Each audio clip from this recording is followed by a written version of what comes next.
Burkina Faso et le Gabon, deux équipes qui ont terminé deuxième de leur poule, donc une confrontation très ouverte entre ces deux formations qui se sont déjà rencontrées dans la compétition à deux reprises. En 2015, c'est le Gabon qui l'avait emporté 2-0, 2 buts inscrits par Pierre-Emerick Aubameyang et Malik Evouna.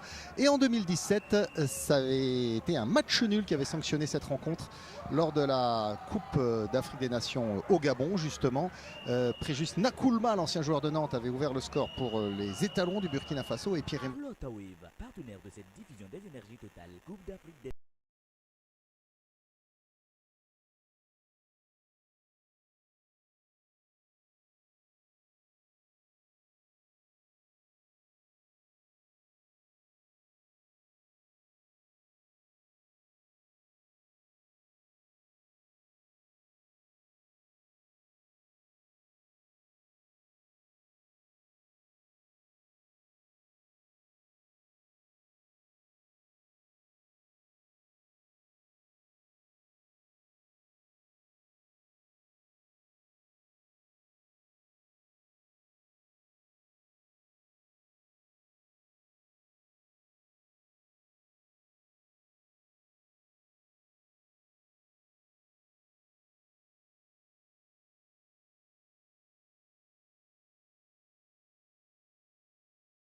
Limbé pour la rentrée des 22 acteurs sur la pelouse.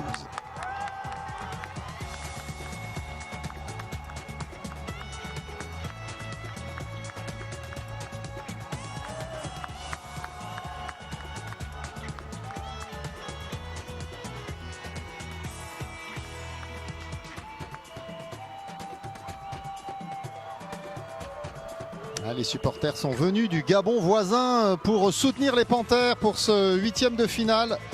Ô combien ouvert entre ces deux formations donc, qui se craignent et se respectent. On rappelle que le Gabon a terminé deuxième de son groupe derrière le Maroc, le Burkina Faso, lui deuxième derrière le Cameroun, le pays organisateur. Et on commence par l'hymne du Burkina Faso.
The national anthem of Gabon.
two national anthems have come to an end, and now the Panthers are looking to take down the Stallions. The Stallions are looking to, well...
And Blati Toure in them, especially this Gabon team.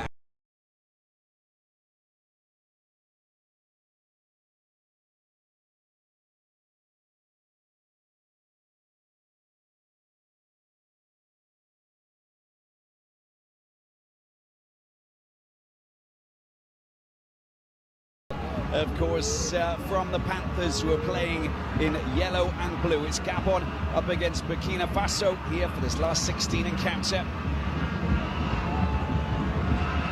Very strong team, the Stallions of Burkina Faso, and they'll be coming into this clash knowing that they've already played some wonderful football to get themselves into this last 16, unbeaten.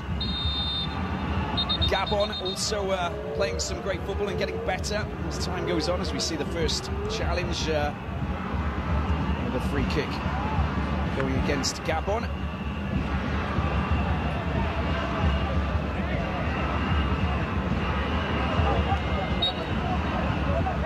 Burkina Faso unbeaten in all but one of their last 9 games in all competitions, 4 wins, 4 draws and a loss, 15 goals scored and 4 clean sheets.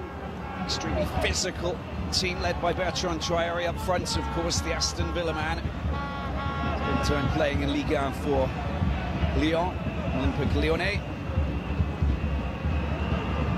And with Ouattara Dango, who's the 19-year-old, he's only played 50 minutes of football here in Cameroon, but keen to make his mark alongside the very talented centre-forward.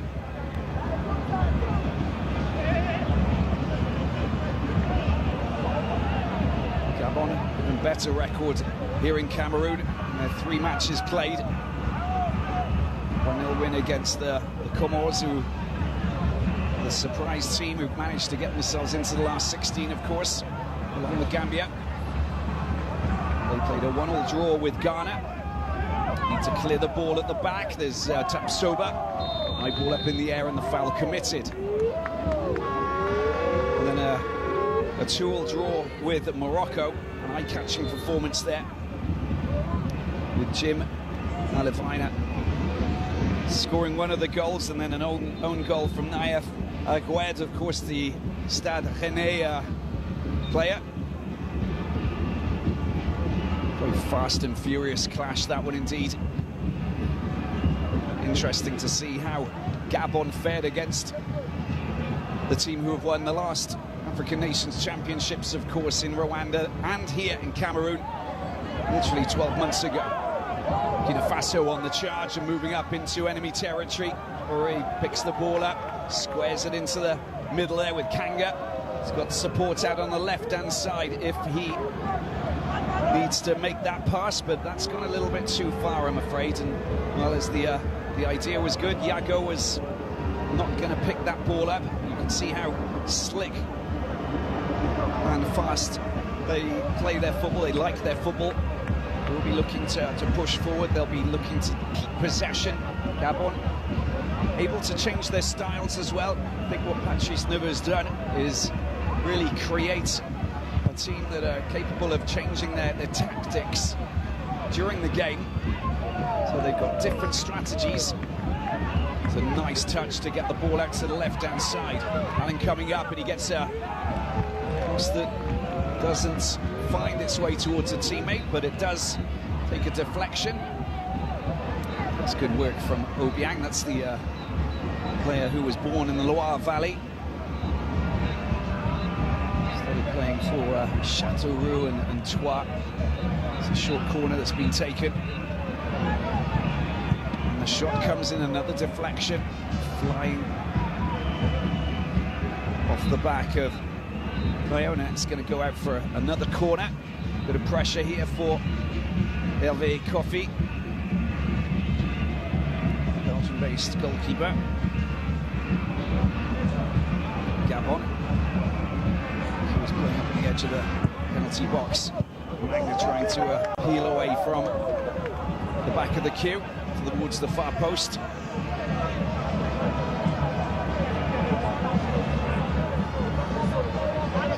Picking the ball up once again. It's for support, has it?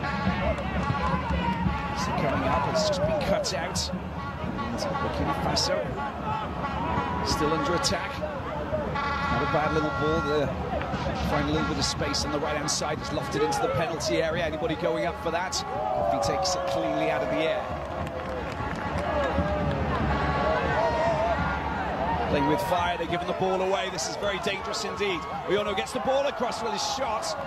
Stroke cross. Didn't really scare Kofi. You can see that you can't make mistakes like that. Just look at that ball out there. Control was not good by Steve Yago at the back. And they will take full advantage of that every single time, Gabon. The Panthers like to put themselves moving very quickly. One of their specialities in the counter-attack. Something that they've honed perfectly under their French coach, Patrice Neveu. Pushing forward using the slick skill sets that they boast and brandish in the midfield and up front. Mix of Poko and Sunda.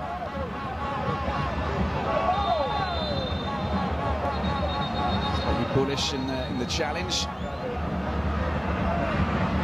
And a free kick it is for Gabon, who are getting some good possession here. And a bit of pressure to Kamumalo's men. Just denying them possession at the very start. That's a firm challenge, that is. And Mr. Redouane Jihad may have to stop the game momentarily. Clutching his ankle, and there's the reaction coming from the referee. Logical decision. Toes just got Dango, the youngster. He's the only teenager in this starting 11. Notice that the studs were up. It's quite nasty. Does pick up a yellow card.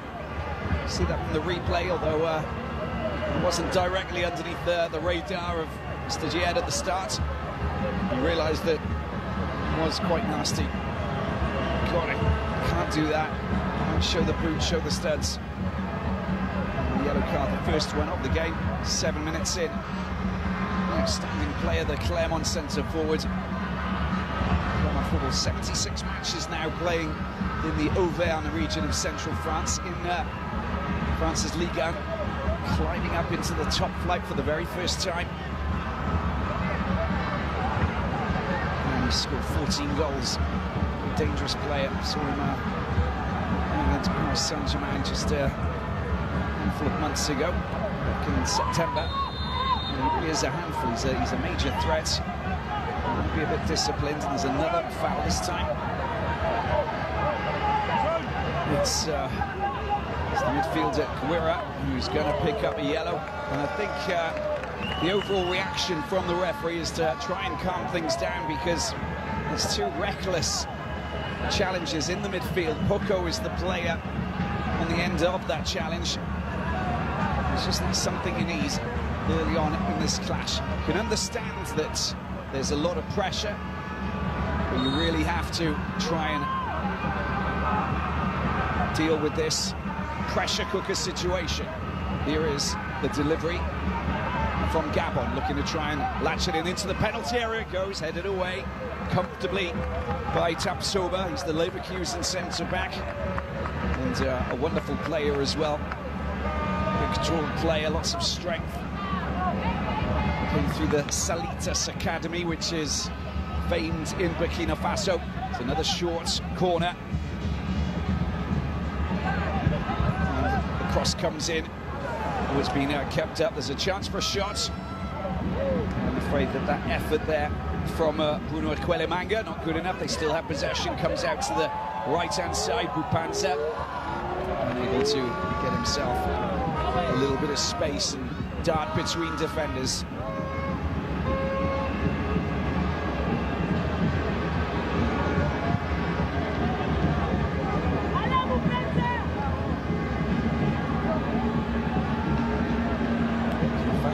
Started of possession for the time being, but this is a good opportunity now. The ball comes down to the left-hand side as they go in on a bit of a run. It's Dango, oh, the ball comes across, but the goalkeeper has just pounced on that. Amanome not really outfoxed by that cross, but you can see that the youngster who's based in Lorient, which is in Brittany, northwestern France, finding a little bit of space and pushing himself forward.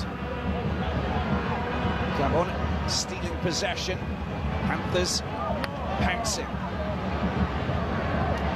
It is Traore trying to produce a fancy touch. Comes to nothing. Gabon on the attack. This is good work. Just knocked off his feet there, Alavina. In possession over on that far side. Burkina Faso looking for a decent cross. The ball comes into the penalty area. You can see that Traore goes down. I think he just stumbled marginally. Good work from the goalkeeper, Jean-Noël Amanom. Based in South Africa for Benny McCarthy's Amazulu.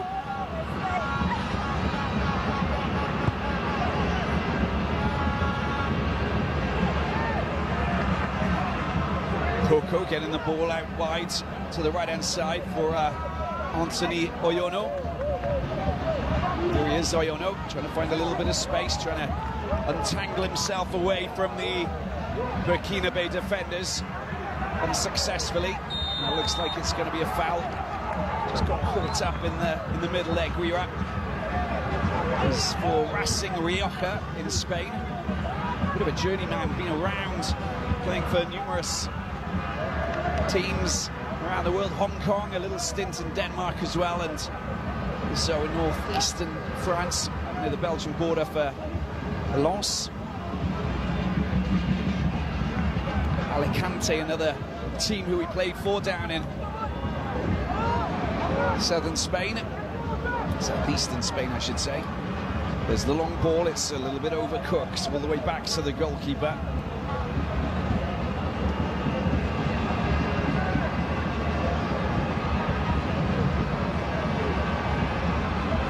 Quite happy just passing the ball around at the back.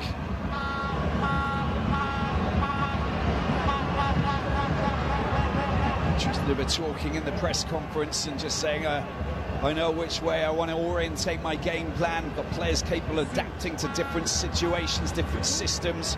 We're already convinced the fans and the people that we can play this kind of football and provide excitement. And he's getting better all the time. He's not just getting better on the pitch, but also mentally. There he is, Patrice Neveu, making notes. Shrewd tactician indeed. That's a little through ball. It's come to nothing. Here they go, the Burkina Faso Stallions. And that's a high ball over the top there by Traore, racing onto it. That's well cut out. Perfectly timed there by Sidney Obisa. It's quite frenetic, the opening minutes of this encounter. This is exactly what we expected. One of those matches where we just don't know where it's going to go. Nicely done, that will be. Well, there is no free kick, and he's still going up on the right-hand side. The acceleration, absolutely top class, but I'm afraid, and it's going to be a penalty. It is a penalty. There was a foul committed over on that far side, and you can see that Manga and co going up to the referee. They can't believe that the call's been made, but it's a direct decision there from the referee, Redouane Djed, and you can see the clash, and it's Obissa. And just look at Traore, he's down on the ground, just look at the work. Could have picked up a foul there already. Goes straight down towards the byline. Just look at the incredible acceleration down towards the byline. And the challenge coming in from Obissa. He's already got the ball over there. But look at that, that's the right hand. That's what it's all about. That's the penalty decision. And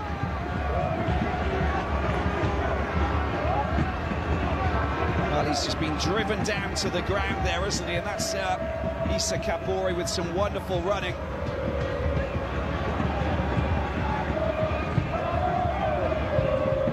Product of well, on the books for Manchester City, now loaned out to Troyes in France. Went through Mechelen, but you can understand why Man City want to keep him, because the 20-year-old, absolutely incredible running, gets rid of 2 players. But that final push was the last straw, taking out Sydney Obissa.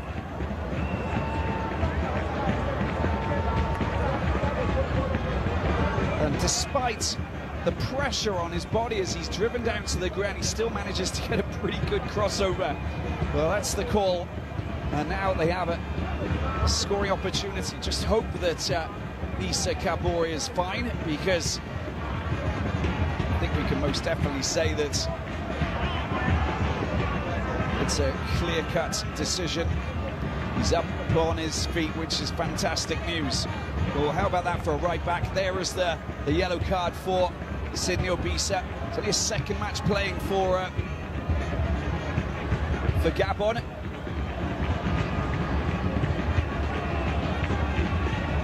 Obiang left for dust, cuts inside, goes on the outside. Just look at that little change of direction. Sublime running from Issa Kabore. And this will give Burkina Faso a glorious chance to break the deadlock and put them ahead after numerous scoring opportunities, to be perfectly frank with you, for the Panthers of Gabon, pushing up, taking the ball left and right. Jean-Noël Amanome is the man who will come up against Bertrand Traore.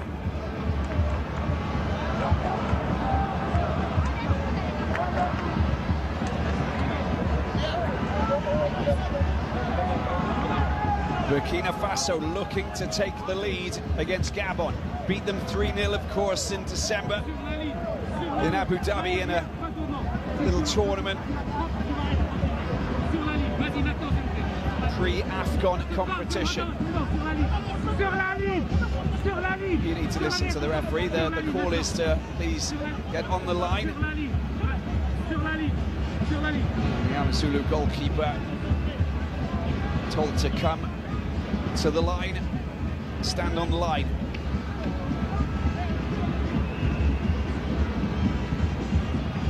Traore, the Aston Villa centre forward. 62nd match playing for Burkina Faso. Here he is, Traore, up against Amanome. Traore, oh my word! Denied by the woodwork. This is incredible. That was a great scoring opportunity. Struck it really well. The ball's taken over the line, and it will be a corner. Look at that. And Kamamalo can't believe his eyes. And I wonder if Amanome is going to pick up a yellow card for not listening to the referee. Oh no, this one's actually going towards another player this time. It's Bupenza, who's been yellow carded. And Traore's penalty.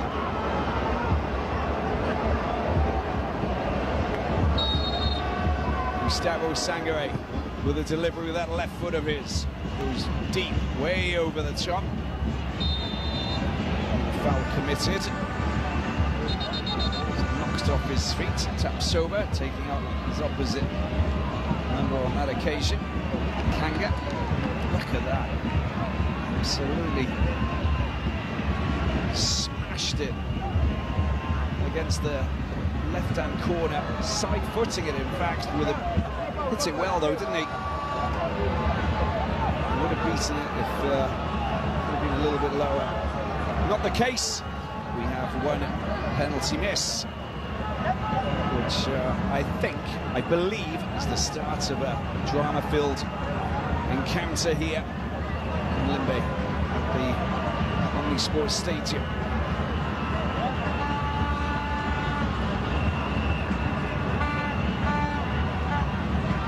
There's once again Mr. Cabaret.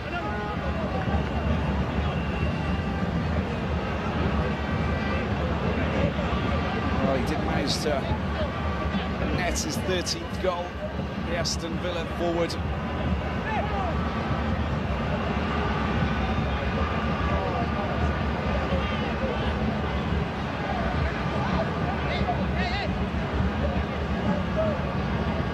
It's well played just to find the space on the left-hand side. Picked up and taken forward. Tapsoba. Accuracy not good enough on that occasion. Nicely done. Good work to try and find a little space and push the ball past the defender midfielders. Blati Toure. In Sweden for Vicky Stura. Actually born in Côte d'Ivoire, in Bouaké.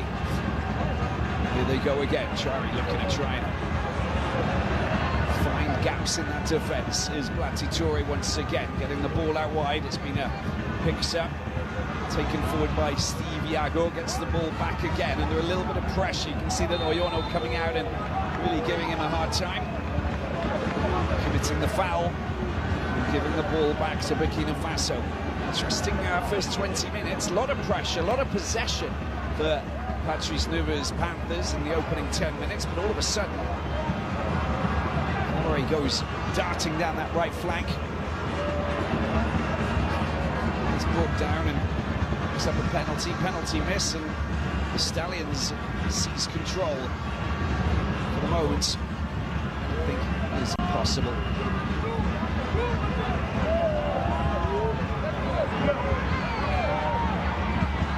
It's good defensive play. It's guaranteed to be a free kick. I think there might be another card coming out of the pocket. He's been busy taking the ball up. Blati Toure is the player, 27-year-old. 16th match for 17th match for Burkina Faso.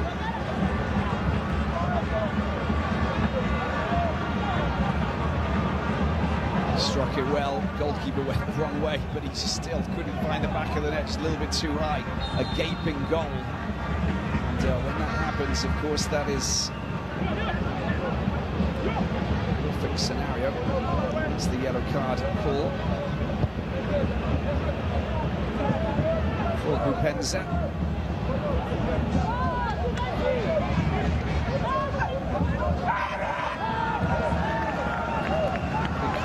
Limbe on this wonderful stadium with a wonderful backdrop. And you can see that Tapsoba frustrated that it wasn't a goal kick, but it's the penalty the corner taken again wasn't in its rightful position. Coming up to try and latch onto this. See what the delivery's like from the Red Star Belgrade winger. Kanga comes across. Oh, it's been stopped. Another shot coming in. Blocked again. And goal-scoring opportunities galore for Gabon. And the flag's gone up for an offside position finally. Call for a handball. Let's just have a look at that again.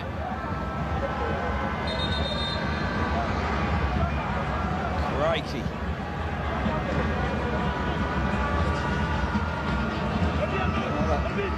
Flying off the head, and there's Penzo with the shot and the block coming in.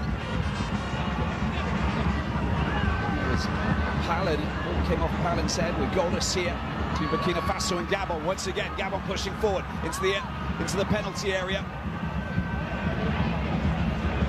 as they try and loft the ball into the box. No one there to pounce on it. Good work down the right-hand side. Oyono gets the ball across. It's met by Dayo. Making the magic again. This time, Kanga goes deep down to Oyono. Gets the ball into the penalty box. It's been met by Morocco. And free kick going against River, showing his frustration with that decision.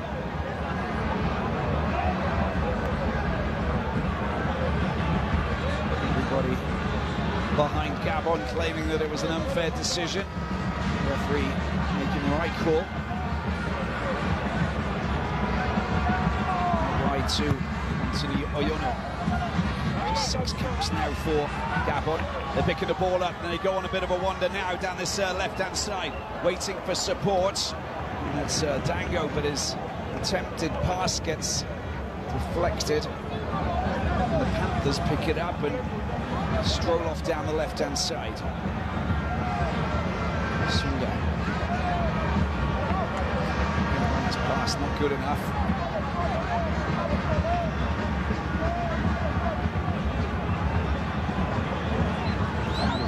Ground now, clutching his right leg.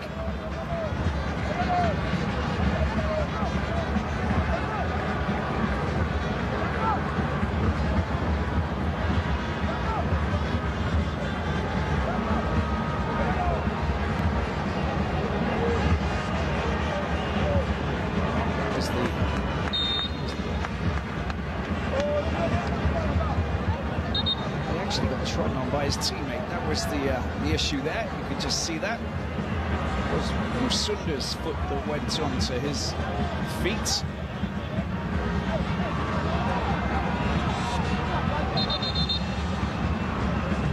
Salmanon was down on the ground.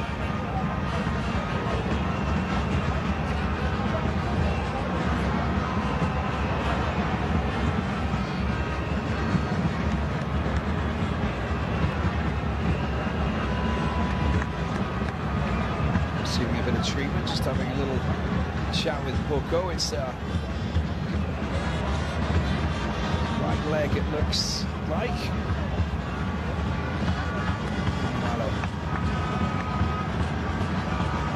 Faso coach just watching on to try and assess the situation. This penalty, but still very much in this encounter. Magic spray and a little bit of a massage on that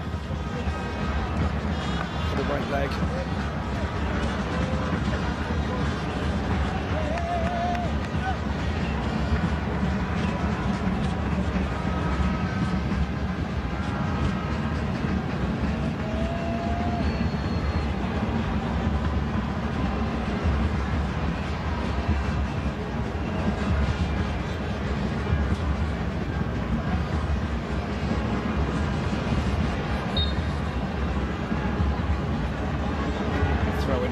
Burkina Faso. The ball back, of course, to the goalkeeper. And who seems to be fine. You can see the possession. Well, it's Gabon actually better.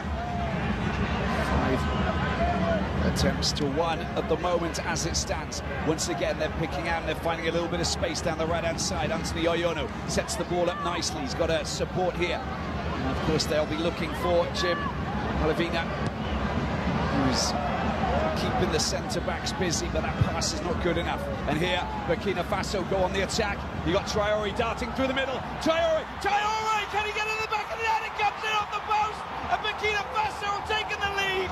Once again, he comes to the fore. The big man up front, the villain, the Aston Villa man. He's doing it again. Bertrand Traoré goes to the fans, and the Burkina Faso fans are jumping with joy.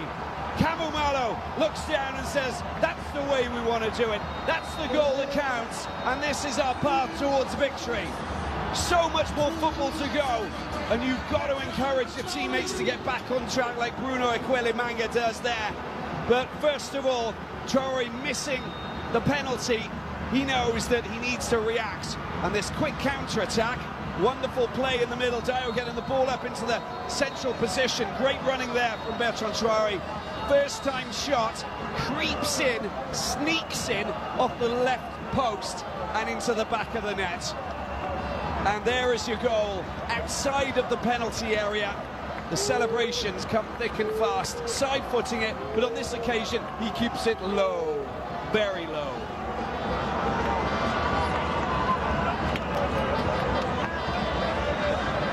Well, you can imagine the scenes now as people go absolutely wild.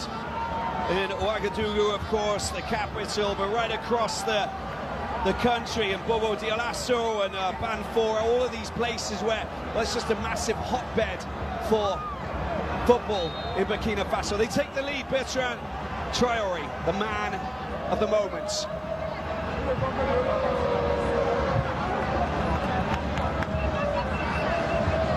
1-0 for the Stallions, going towards the 30-minute mark. And our first bout of excitement to get this last 16 competition off the ground. We've had goals. Oh yes, we've had goals, but now we've got another one. Bertrand Traoré finding the back of the net finally. And there's a chance for Gabon pushing forward. They can't clear the ball. The danger man in position with Penza, of course, of Al Arabi. Plays his football in Qatar. Two centre forwards with Jim Alavina, as I mentioned before, of Clermont, actually born in Agen. It's a nice little ball. It's been picked up once again. Well, they're moving closer and closer, aren't they, towards the Burkina Faso goalkeeper, Hervé Kofi. With Musunda there, unable to just breach that, get through that, past that last defender. With 36 matches played, this being the 37th, we had 68 goals, so that's our 69th goal that's been scored. Actually averaging on 1.88 goal per match, which is fantastic.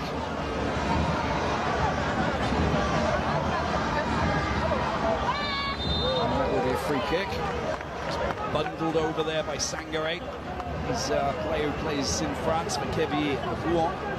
He's just in Normandy. Came through the Salitas Academy. Salitas playing in the Confederations Cup a few seasons ago for the very first time because they qualified, and, well, to be honest with you, a very new club in Burkina Faso. The academy set up since they hosted the African Cup of Nations in '98. It was a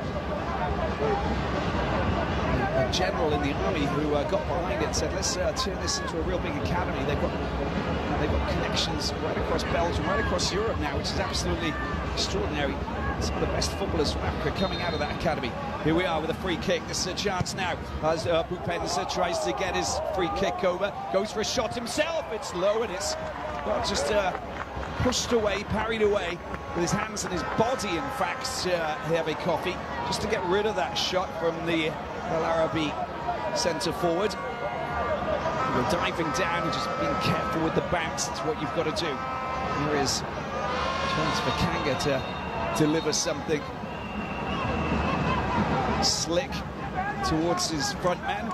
Once again, it's the Jayed, making sure that there are no shenanigans.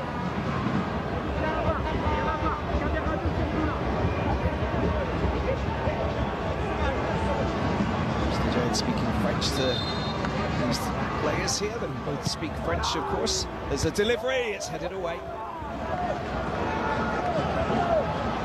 And once again, a second chance, and once again, a decent headed clearance. And it's going up for it, but Tapsoba and Dio's 6'2", and Tapsoba, the giant as well. Two centre-backs who organise organising the defence. Is the delivery, front post, headed away by Verde, and there's the shot coming in, not bad at all. It's been teed up. He pounces on it once again, and that was so close. Hervé Coffey with a bit of a scare, to be perfectly honest with you. Bupenza with the follow-up, but he had to pounce quickly. Look at this coming in, and why not give it a shot? Do whatever you can. Obiang with an audacious effort there, trying to catch Coffey off his line. He comes back and throws himself into that, and the follow-through from Bupenza.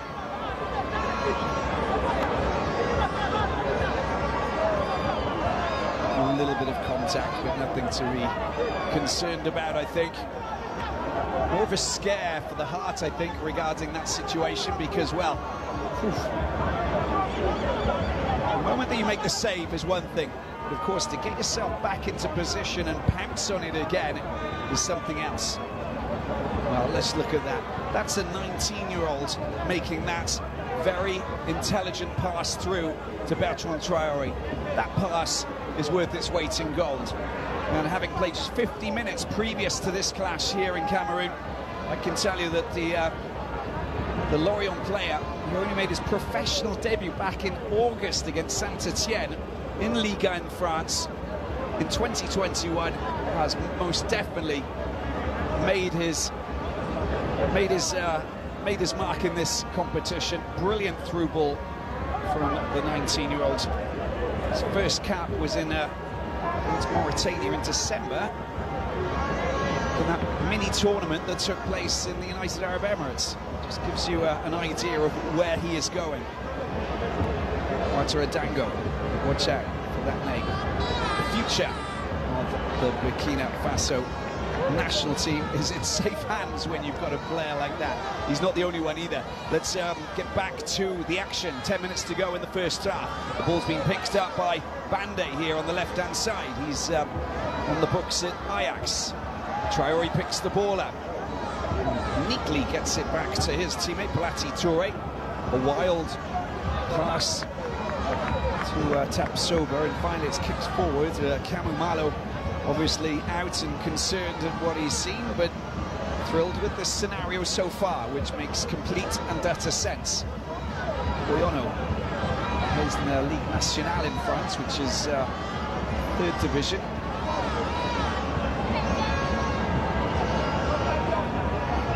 For Boulogne, which is an area just in the south of Paris.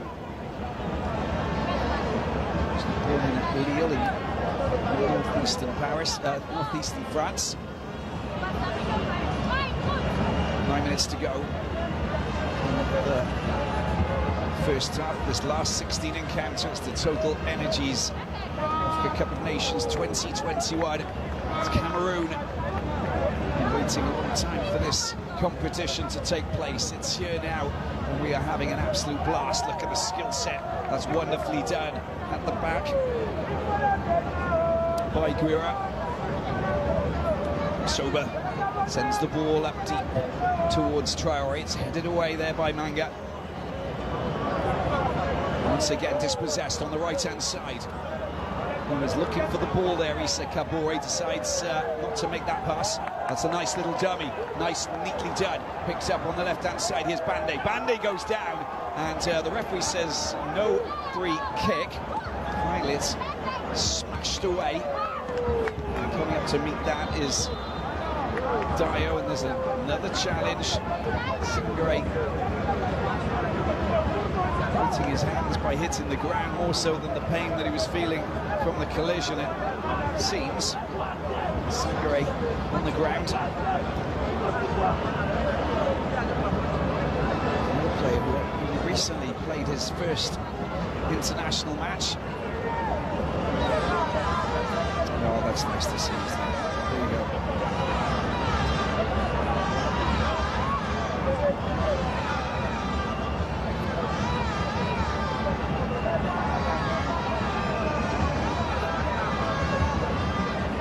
See what happened with Sunda just getting in the way of Sangare. deliberate. Free kick it is though. A chance for Burkina Faso to push forward once again. What we've seen in the past is just their amazing ability to provide us with some fine entertainment. Burkina Faso, they really have played some wonderful football in the 12 appearances that they've actually had at the African Cup of Nations. Just look at this long-range effort. It's a bullet shot, a little bit too high.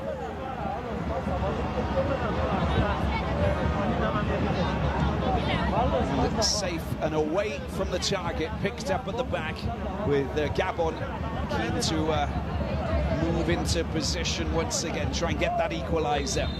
Well, they haven't come far away from scoring a goal, but they still need to try and work out how to deal with that defence. Stallions at the back, looking very strong indeed. But Oyono has been playing some wonderful football and getting the ball into different pockets of space. On that occasion, it's headed away comfortably.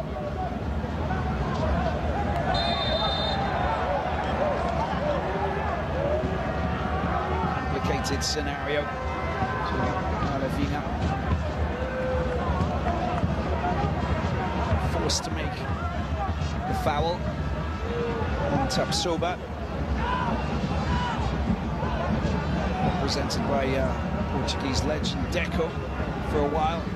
Came out of the Salitas Academy as well. Talked about it before with the Sangare, another player. And of course, on the books at Leverkusen in the Bundesliga. He's 22 years of age. In fact, he's nearly got as many caps as he has years.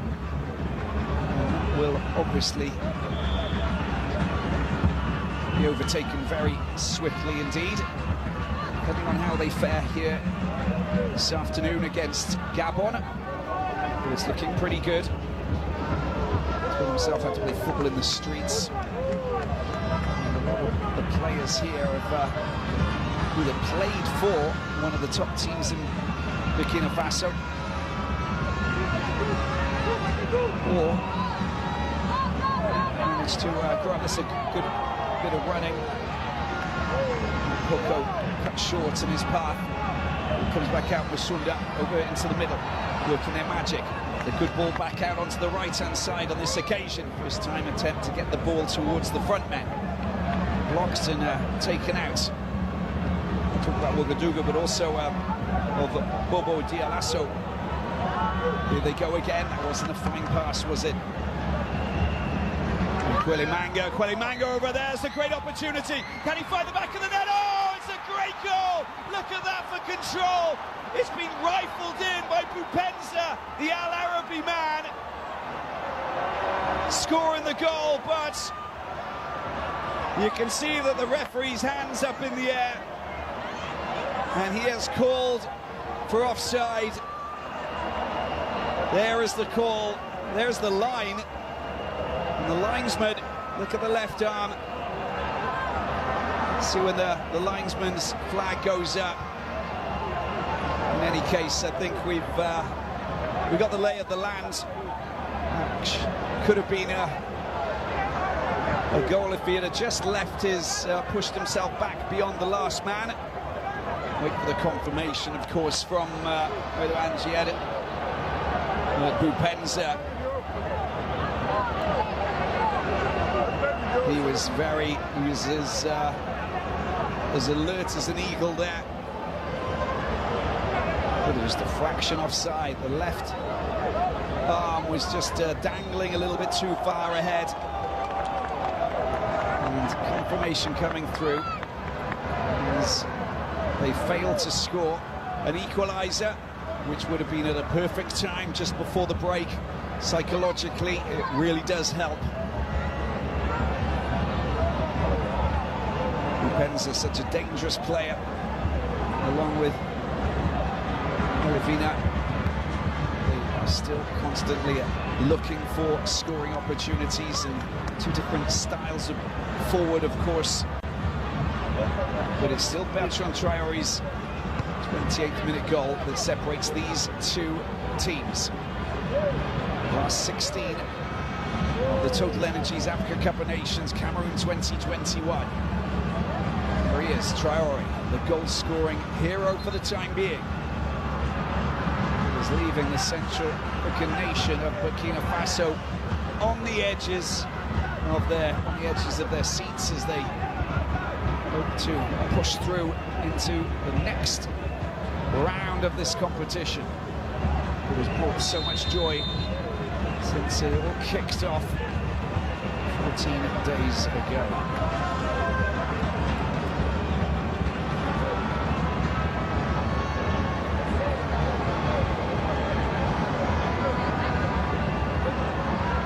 Offside flag. Troy just had a straggling right foot on the wrong side of the last defender. Just over a minute to go before we see an extra couple of minutes added on, probably for the goalkeeper down on the ground and a few other stiff challenges that brought players off their feet and forced the referee to dish out a few cards. Almost first time touch to get the ball into the penalty box. Control letting him down on that occasion. He's 20 years of age. Next ball to Traoré. No foul from Bruno Equalemanga. And the ball goes all the way back to Lloyd Palun. This is football for Bastia now, formerly at Nice. Played for Club Brugge in Belgium, had a stint there as well. 68 matches played for Gabon. We've seen quite a lot.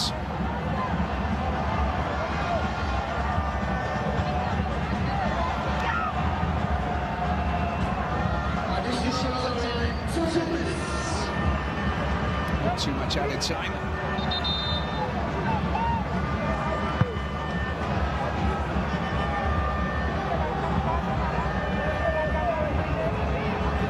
Coffee back into this Burkina Faso team. Of course, he missed the last match. He was to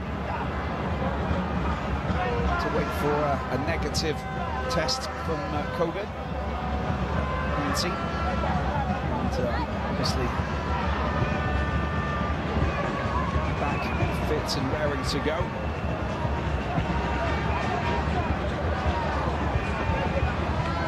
An important player, at least for Charleroi, of course, the Jupiler League in Belgium.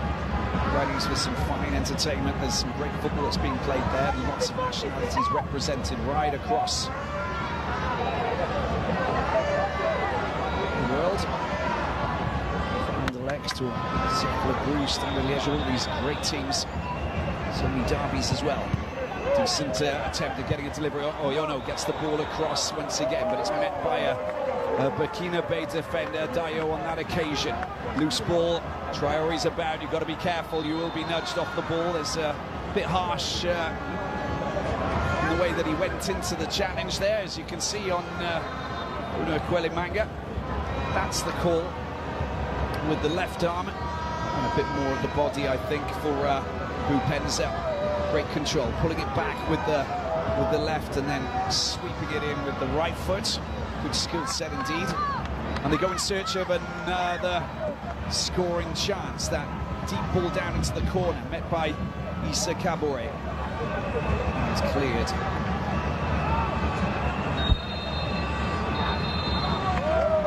Well, there's the half-time whistle blown, and, well, 45 minutes packed full of entertainment, lots of drama. And we've also got a hero, and he's wearing a Burkina Faso jersey, because we have seen a goal scored. In fact, we have seen another one. It was disallowed, but as it stands, Bertrand Traoré's 28th minute goal has put Burkina Faso 1-0 up against Gabon in this last 16 encounter of the Total Energies Africa Cup of Nations competition.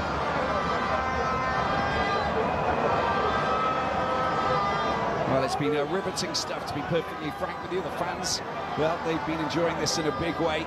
And, well, we don't expect anything less from this extraordinary competition, which brings us the best of African football with so many great teams. And, in fact, when you look at the players, they're coming from all over the world. 390 clubs are represented from 69 countries. Most diverse competition in world football. Once again, we see that the party is taking place here in Cameroon, and a goal has been scored in this last 16 battle. Both sets of fans enjoying themselves. Burkina Faso supporters maybe a little bit more than the supporters from Gabon. We hopefully will get more drama, more goals and more entertainment, guaranteed. Gabon, a lot of possession there. The total number of attempts 7 to 3, 2 on target. You can just understand where Burkina Faso, they've been pushing forward and getting themselves a goal or a penalty opportunity as well.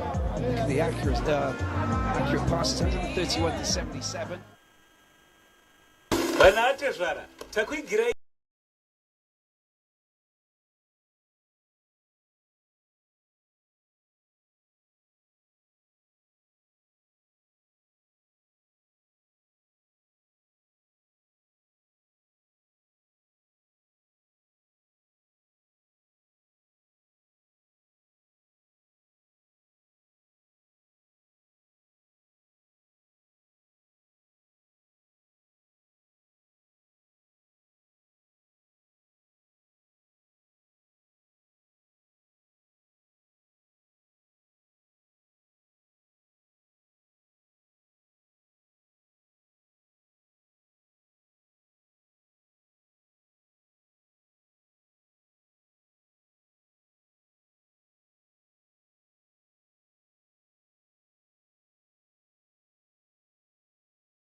Yes, it's halftime at the Limbe Omnisport Stadium, and the Stallions are leading the Panthers by 1-0. Burkina Faso leading their Gabon by 1-0. And what an exciting 45 minutes, eh?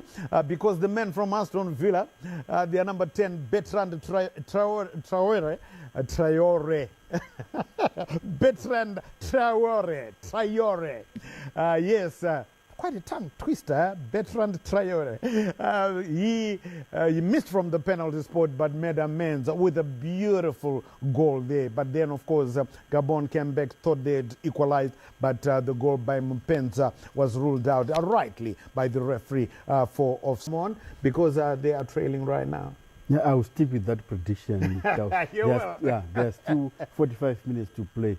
But I'm impressed by Gabon, especially you see that assist by Dango with the outside of his left boot, finding Traore there, and Traore making amends after missing from the penalty spot earlier on, and he curled it a grounder which came just shoved the upright post into the back of the net. That was a super goal by Burkina Faso. And an assist, I think that's assist of the tournament so far from Dango, the number 28 in the midfield of Burkina Faso. But the goalkeeper, I think he should partly shoulder the blame there, because Traore, yes, he was breaking through, he was loose, but there was a defender who was almost, I would say it was a 55-45 chances for defender covering. So the goalkeeper came out of his 18-yard box, rushing and coming up with a tackle, and they caught Traore there, and Traore failed to score. That was going to be a professional foul, a red card, because when you see a goalkeeper and a striker and a defender coming in, almost equal chances of coming. Yes, you should come out of your goal line to now.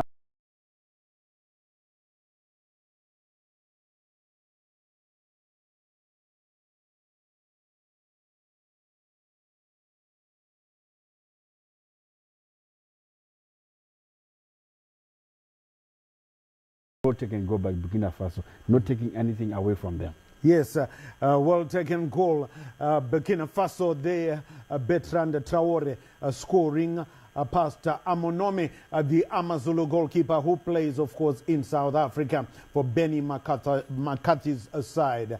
But there's still a long way to go as we just check highlights from that first half. Still a long way to go, 45 minutes. Well, if Burkina Faso could score one, Gabon can score one, can score even two as well. But let's wait and find out what the second half brings. As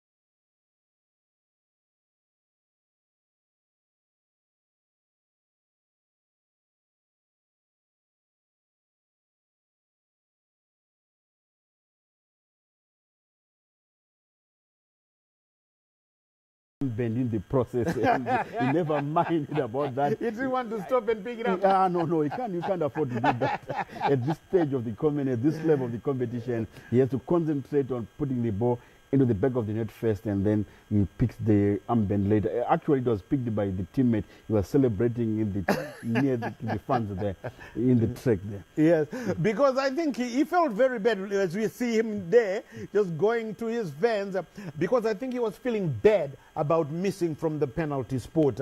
And I think it was just tugging at him, and the goal, you know, beautifully set up by Dango, the youngster there, and the Aston Villa man, Bertrand Traore, making it 1-0 to Burkina Faso. I was just saying, just digressing just a little bit, we're still sticking to Africa, this great continent. The Africa zone, the World Cup draw was done yesterday. If you didn't know, well, here's the draw. It's going to be home and away legs. And the all games of death.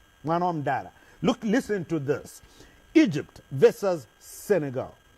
Cameroon versus Algeria. Ghana versus Nigeria. The Democratic Republic of Congo, yes, they are not at Afcon, but they are still in the running for the World Cup, versus Morocco.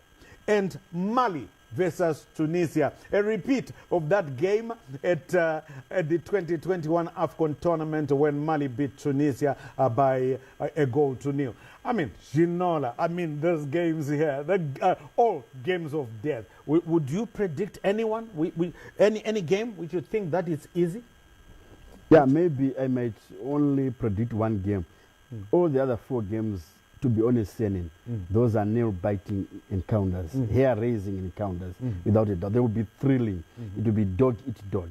But the Ghana-Nigeria, maybe it's because I'm a Super Eagles fan. I think Nigeria will edge the Ghanaians, unless if Ghana can do something to sort out the house.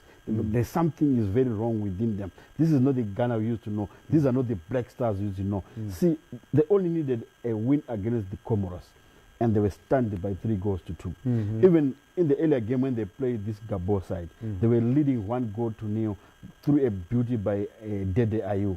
But they allowed Gabon to creep back into the game. They equalized later, and they've gone home with only 1 point. Even when we played them in the qualifying rounds to reach this stage, they were not convincing at all. That's right. Remember, they only edged Ethiopia 1-0, and the other game ended in a 1-1 draw with Ethiopia.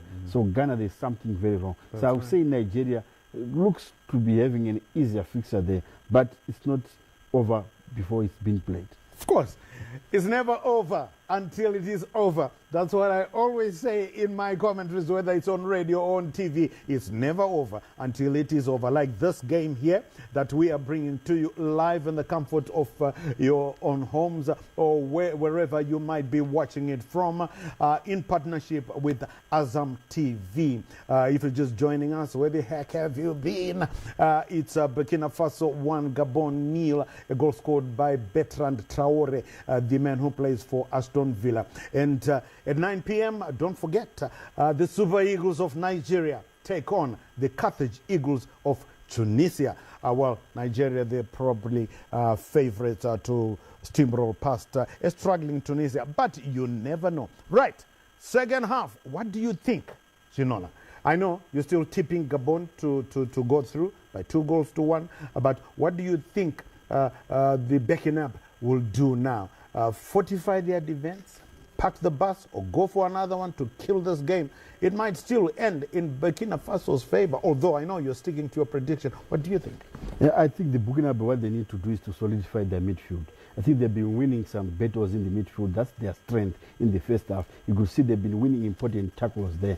And the game, I can see the reason why the referee was issuing out a lot of yellow cards. There's some crunch tackles coming in the center of the field there. So if Burkina Faso clean up their mess in that center of the park, I think they might have the edge and surprise me and overturn my prediction and proceed to the fight, to the quarterfinals, which is very possible. Though I still say Gabon has a great chance of equalizing and maybe pulling another goal to proceed to the next stage. Yeah, but for me, I don't know, for you out there who are watching, who have been following this action, for me, the team of this tournament so far, I think it's going to be my team of the tournament, even if they get knocked out tomorrow. Gambia. The Scorpions of Gambia, they are the lowest ranked team there, ranked number 46, but they topped their group, and tomorrow they play Guinea. So I don't know what's going to happen, Guinea versus Gambia, and then later on at 9 p.m. tomorrow night, Cameroon take on Comoros, the surprise round of 16 team. But let's go back to the Limbe Omnisport Stadium because the Panthers are fighting for their very lives. I'm talking about Gabon, because they are trailing to the Stallions of Burkina Faso by 1-0. Let's see what the second half brings us. We'll be talking to you at the end of the 90. We are hoping that it spills into the second half, because we've got to have one winner from this battle here. It's the first of 8 clashes, the last 16, of course. They started off as 24. Now we have 16 teams, and everybody wants to go a little bit closer towards the final.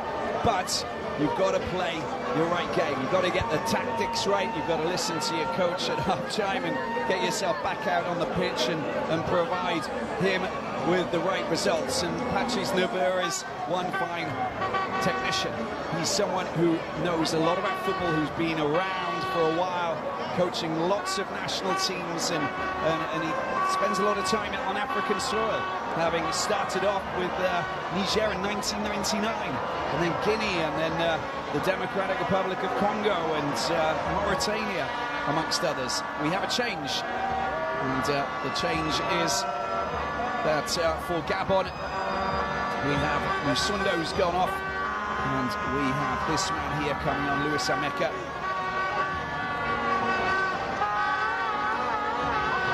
So that's the first change for this last 16 encounter. Here we go then. Let's see what will happen here in Limbe. Bertrand Traore's 28th minute, first time strike, separates these two nations. And with 45 minutes to go, and whatever happens after that, I think we're guaranteed for plenty of entertainment. Gabon looking to thread the ball through. It's been picked up, and there's Traore. The pass is not just, it's not good enough, I'm afraid. I just saw that he was darting through their bandit, and it's been picked up on that far side by Oyono. With Louis Ameka coming on, in Libreville, 14th match for Gabon. It's a decent cross that comes over, just flicked away at the back by Tapsoba. Trying to work his magic down that left-hand side. You can guarantee it with Bande, based in Croatia. That's a very good ball if the flag stays down. Oh, just a little bit behind him. But otherwise, that would have been very dangerous indeed. It's been picked up by that man, Dango, responsible for that wonderful pass that split open the Gabon defence. This is good work once again. Cabaret loves to go on a bit of a wander. Gets it back to Sangare. Here he is again, the 19-year-old. Goes down, and it will be a free kick. He's knocked off his feet. And the challenge by Coco.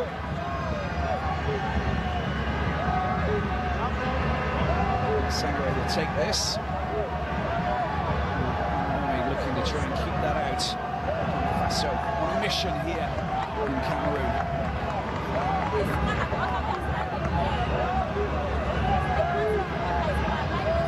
Try over the left foot of his. Let's see who the danger men, the big boys have come out. Tapsoba. Dio's there as well with the left foot. Lofts it up into the air. It goes flying over behind everybody, even the goalkeeper, Manumi. And out for a goal kick. Perfectly delivered. No one storming in at the far post behind Oyono. I think that could have been the move that was missing. Obiang wins the throw-in.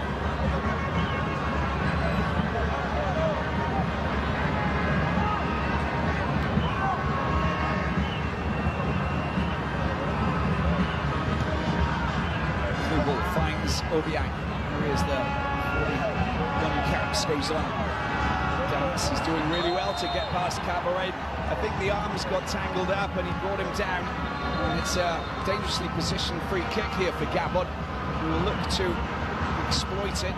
There's the left arm, look at that, that's all that's needed for the linesman or the referee. And there it is, again, just being connected there.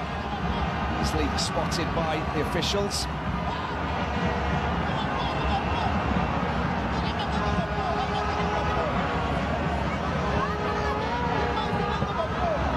See that in the set pieces, the big players come up, Obissa's come up. So Obissa and Quelemanga. Just hanging around on the edge of the penalty box is Obiang.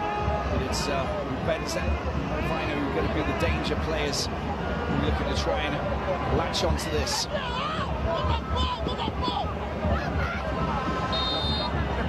minutes into the second half. Hit very flat. No one there could latch onto that. Bupenza. The idea was good. Good work down the right-hand side. The ball comes across. That is fantastically intercepted. It's exactly what you need from your players. And it's not just anybody. Talk about Dango, the 19-year-old. Well, he's coming back to defend. We have some changes, as you can see, for Gabon. And the first change is being replaced by Dennis Boanga, the Saint-Etienne player. And it's a big change. And we've also got another change with Oyono, who's coming off. And he's being replaced. Axel Maye. 2 changes for Gabon. An opportunity for Bruno Quelemanga, goes high. Matched in the air. Chusnova puts his players back into position. Ouattara with a very strong challenge.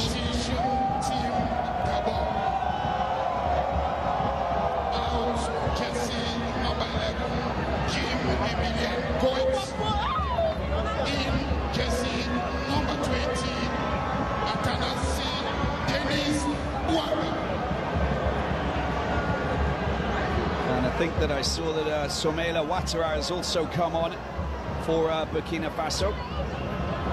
Substitution, Team Gabon. Out, jersey number 3. Antonio. Coming out wide, pitched up by Kanga. Kanga goes down deep. In jersey number 3. There's the pick up, Obiang. Oh, fluffed clearance. At the back from Tapsoba.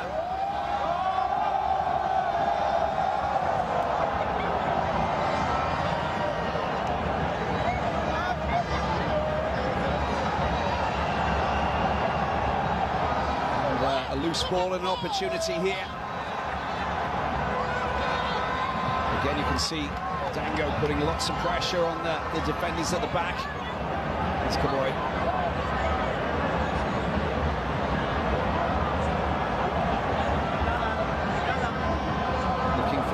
someone to get the ball to. Traore's trying to find a little bit of space. Ball into the penalty box. It was an interesting idea, but just a little bit too far away from Bande and co. Good work. Very good work over on that far side, just racing through and trying to find some space, but ball does go back, and there's a little push in the back, and he's penalised for that gesture. No need for that.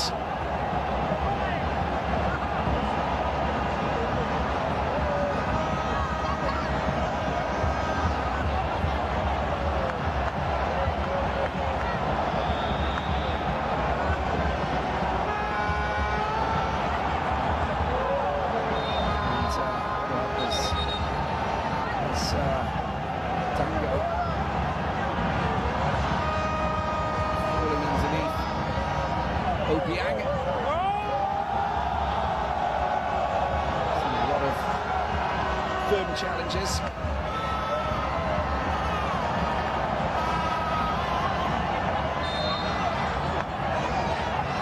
Just backing up into Dango. It's the gesture made by Obiang.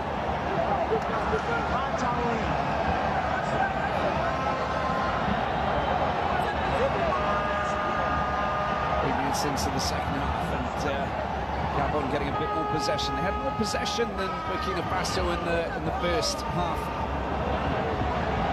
A lot more possession than the Stallions. Just didn't manage to get themselves that elusive goal.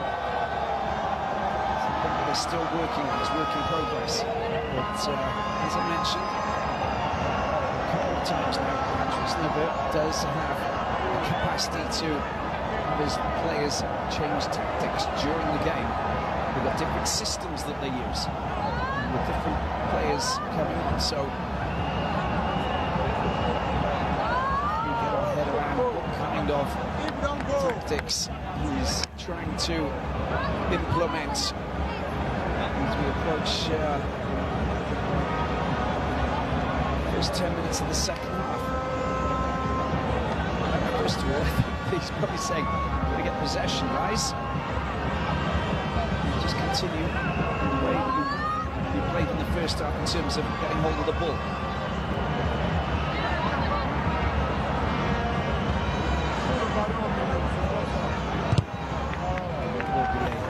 Throw in for Gabon.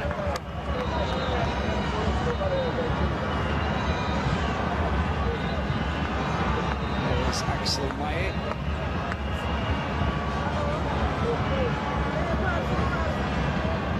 Nicely done by Maye, gets the ball across, it's a great opportunity, but taken away by Hervé Kofi, who did well, but Axel Maye using whatever space he possibly had to try and get that cross in, and he did an exceptional job, to be honest with you.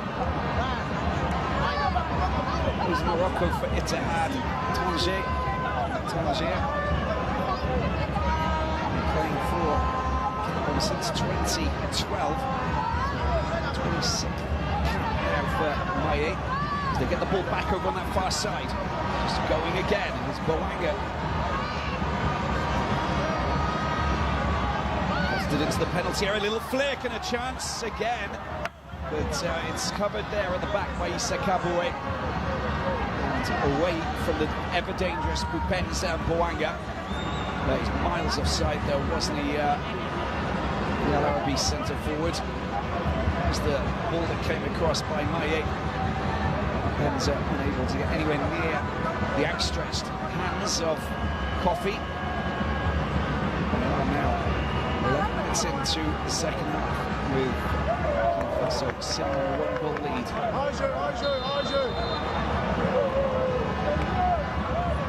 So flag goes up.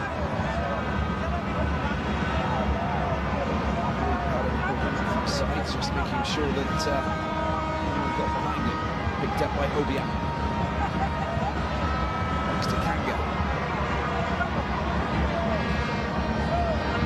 Kanga leaves it for Parut. To the right-hand side. Here they go again. It was the perfect cross, was it? Because the idea was good from Luis Ameka, but we'll make sure that you are meticulous with your passes. That's not bad at all, that run through, and that is good effort indeed. And again, the goalkeeper in the wars with Jean-Noel Amanomi, heroically diving onto the loose ball ahead of Ouattara Dango.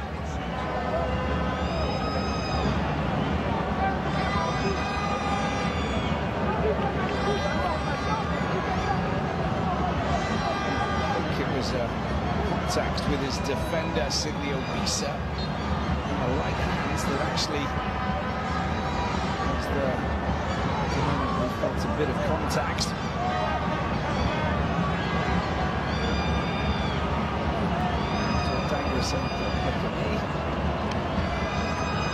Gabon seeking the equaliser.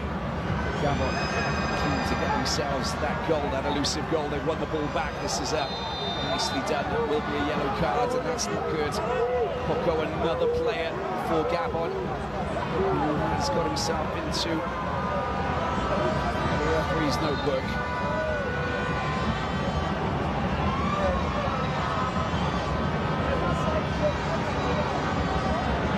Regarding yellow cards, that's late, isn't it? Very late.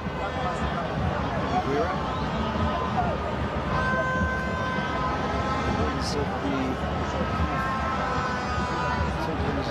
Cup of Nations stipulate that all cards that have been picked up during the group stages will be erased unless it's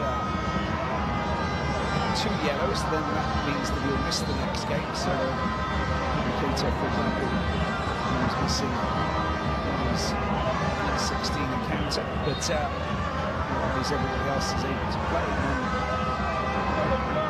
that's all that matters at the moment. So all of these players picking up yellow cards, regardless of what they picked up previous to this. If they haven't, not on a ban and they're not missing out on the first game, of course, which will automatically be the case, then they will keep them through.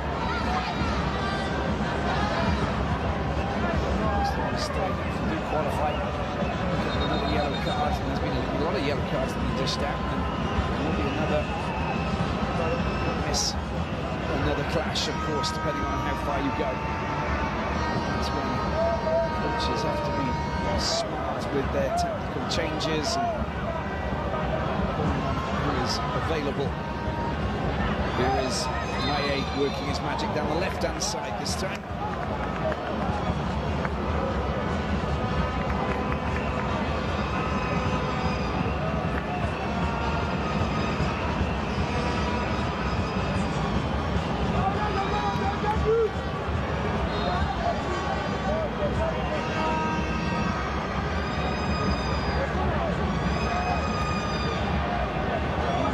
Towards Bande, it's been picked up. Oh, that was nearly a nice through ball there from Dango, and just gives Gabon the chance to push forward a little bit. Picked up by Obiang. Obiang gets his ball across, but it's been neatly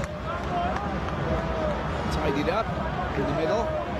Really good work. It's a great opportunity. Now Burkina Faso going for another goal. If he can get the ball back, oh, he just couldn't get it across, could he, Dango? And Traore was there in the middle. Great counter-attack and an opportunity that has gone away from the Stallions. Just look how fast it happened. He wasn't the player that, well, I think he was trying to pick out Traore, but good vision there from Dango. And Bruno Equele-Manga just getting in the way and doing exactly what he does best. Just forcing him to come back and then afterwards dispossessed. The frustration of Kamumalo. Issa Kabore. Strong challenge from Obiang. He gets knocked off his feet. Free kick it is. Ouattara comes in. Throws himself into the challenge in a big way.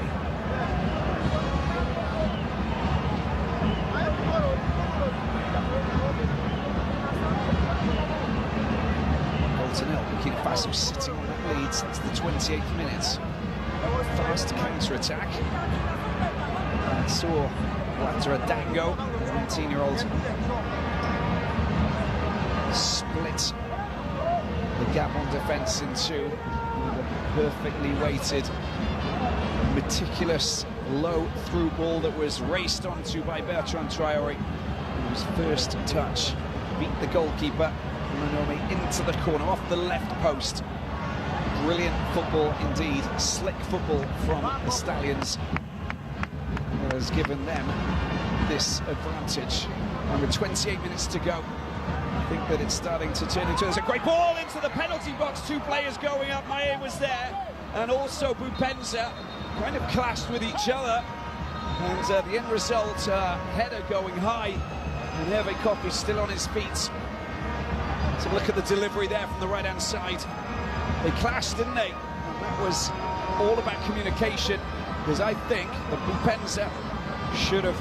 Well, I think that Maé should have left it for Bupenza. He came in, look at that, he was in such a better position behind the two defenders, Caboret and Ouattara, and flying in, that should have been steered in, at least on target. At least they're getting a little bit of a water and a piece of advice from his coach, Patrice Neuve. Back up on his feet. Bupenza back up on his feet, but more importantly, an opportunity missed by Gabon.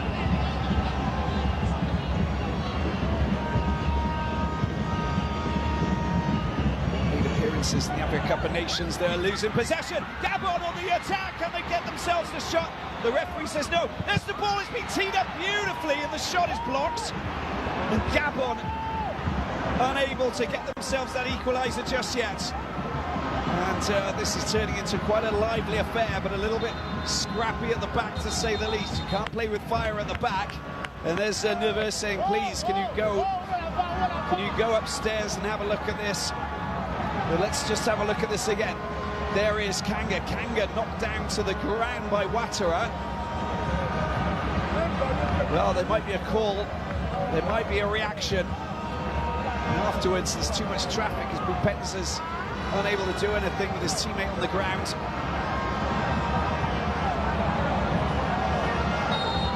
And Cleon says the referee.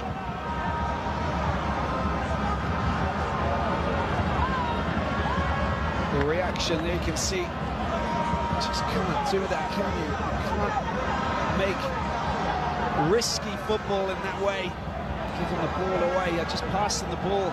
Really, when you know that there are so many defenders, there's so many forwards itching to get themselves on the end of that and pinch the ball, steal the ball. Daylight, nighttime robbery, it doesn't matter, it's all the same. Goal poachers everywhere, especially when you're trailing by a goal to nil. And it's knockout stage of the Total Energies Africa Cup of Nations.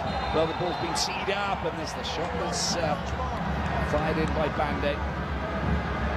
Traoré doing well, but penalised for an infringement. Backing up and using his bulky body to illegally consolidate possession.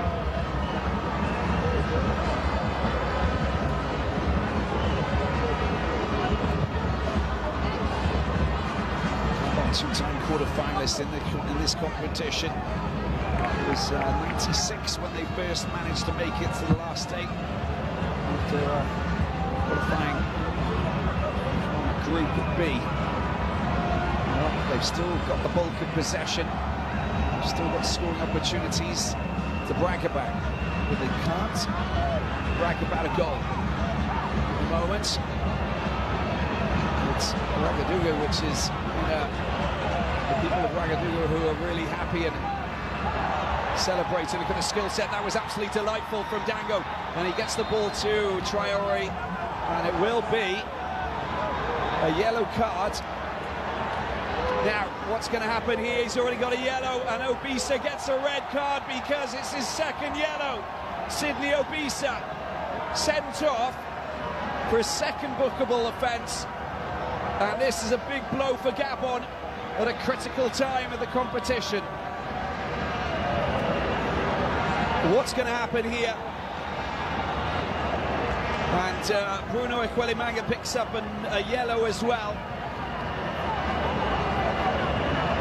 But what a massive blow this is. And Gabon will find it extremely complicated now, halfway through the second half.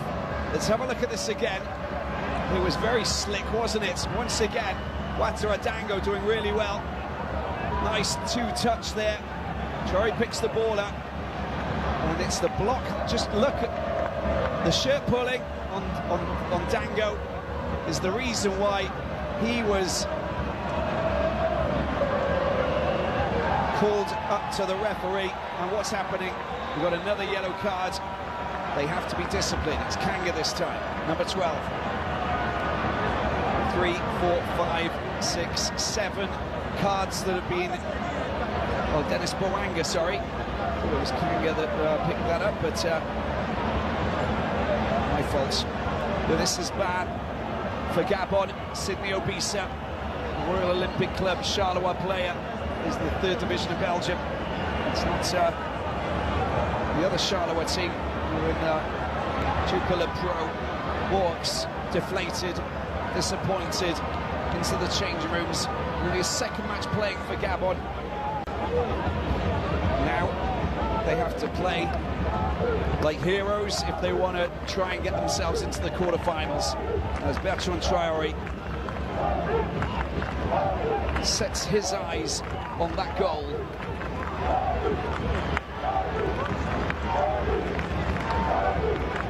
The momentum moving away from Gabon. And here he is, Bertrand Traore, trying to offer Burkina Faso a 2-goal cushion. Traore, and that is not the way to execute a decent free kick.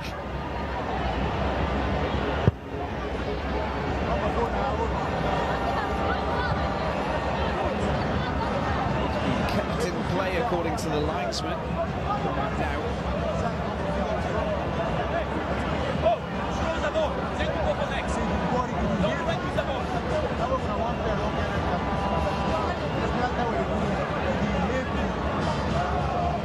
We've seen teams battle back with one player down on the pitch to win matches.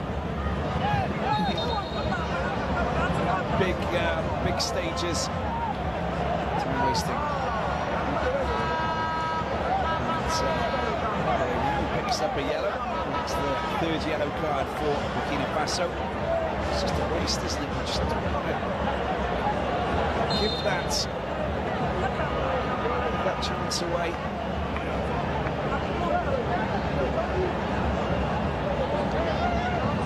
They have to tighten up the defence now and make it very complicated, but they also need to score a goal to have any chance of qualifying. Nice play indeed. That's very strong defensive play in the back, coming across there. Tapsoba just covering his ground like a veteran. He's only 22 years of age. He picks up here now by Bupenza. Bupenza gets a decent ball over. Forced to head of the ball away, Steve Iago. And Limassol playing. Unable to see if there were players swooping down behind it. Here's the delivery. Can they get an equaliser? There's a chance. Plenty of space here for Kanga. Space, forced marginally back, goes over to the other side, trying to look past the defenders, but they're not allowing them to. Oh, that's sort of snagged over on that far side.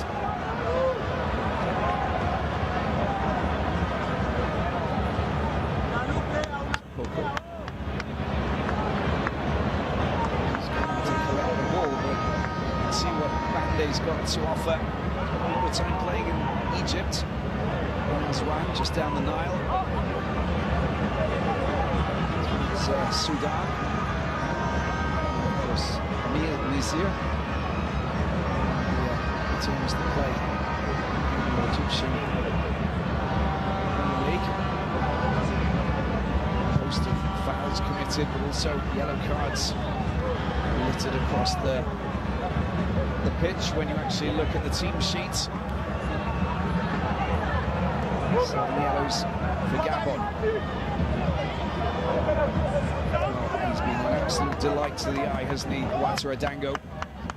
As I said, first cap against Mauritania in December, at the end of last year. His first professional debut playing for Lorient in Liga in France in August last year. And he's on the big stage. We see a change with Bande, who's going to be replaced by Sanogo.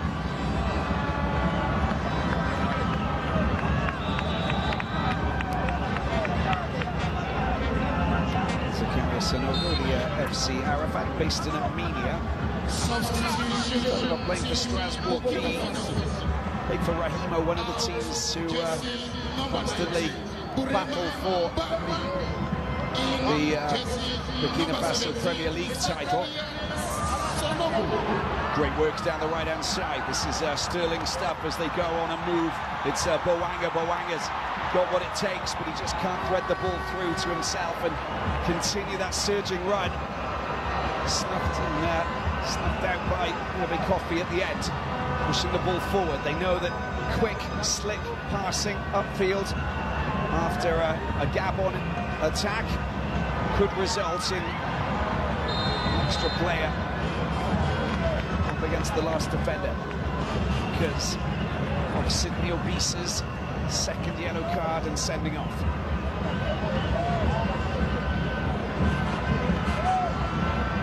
Maya, fraction offside as he hoped that the cameras weren't working for a moment, but of course everything's working perfectly. They're going on a Sanogo down towards the byline. This is the attempted ball over into the penalty box. Comes to nothing from Blati Toure. Good strong blocking by the Panthers. Just look what Lloyd Palin does here. It's a brilliant block, isn't it, from the left back, right back, sorry.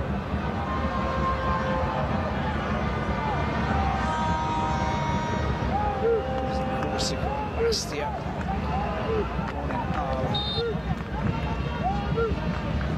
and here is the delivery. It's a decent delivery as well. They find themselves with a couple of players moving forward, but lots of defenders back in position. They've got to be smart about this. The left-hand side has just opened up. There's a good opportunity for Bupenza if they can get the ball over there. But first of all, they've got to thread the ball through. That's nicely done. Oh, it's nearly good control, but nearly is not good enough, is it? The work that they did to try and latch onto that, push forward and get that sneaky goal, but now it's 3 against 3 and there's a good chance for Traore. Traore cuts inside. Traore! Great save! It's over on the far post, over on the far side. It's a good chance to get their shot in. And the substitute, Sanogo, unable to get that shot, and it's been blocked, and it will be a corner. Bertrand Traore. And that is where the gaps will open up now that it's 11 against 10. Look at Traore taking out Manga, great save from the goalkeeper, Manome. I would have passed it back to Dango, to be honest with you. Didn't really strike it too well, but beautiful cut in from the right-hand side. The ball taken by the goalkeeper, Manome, and it's rolled out as Gabon try and unleash an attacking phase of play that will end in an equaliser. Could turn into a pulsating finale here, but of course the temperatures are very high and there's high humidity on the left-hand side. There's an opportunity. Sanogo goes looking for it. And again, Dango putting the ball out to him. Cuts inside. Sanogo tees it up as support. And there's a nice ball over to Traore. His control just letting him down on that occasion. Holding his upper left leg. Quads are okay. Picks the ball up, waits for a little bit of support. Has he got anybody? Well, there's Bupenza. Strong play from Tapsoba, the Leverkusen centre-back. Unable to win the ball, but he does get rid of it.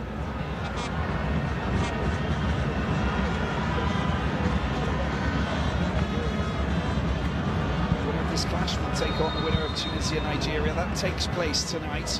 It takes place in Just less than an hour and a half.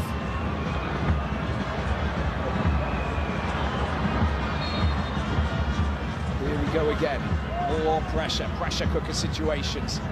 Finally, it's easy for Sangare to get hold of it. Here's Traore. They're moving again, and that's a nice little link up with Gustavo Sangare. Goalkeeper comes out. Look at that. He's the 11th man. He needs to get back in goal as Gabon push forward. And again, the temperature is rising here in Limbe. Ball comes across. Gabon picking the ball up. You can hear that they've got support here. They've got a lot of support. What can they do? Kanga. And the defensive clearance with Traore looking to try and pounce on that, but there's the arm that goes up, Pallet goes down, and it's going to be a free kick for Gabon. Every time that we got into the final third, if it's done with acceleration, we are on the edges of our seats. Here we go again with Obiang trying to get the ball into the penalty area, but Luanga and Bupenz are not in a good position to take the pass. They need to get away from their markers. They find a little bit of space, and they got to work intricately. Lofted ball over it, no one's going for it. With the impression that the energy levels are dropping marginally. That was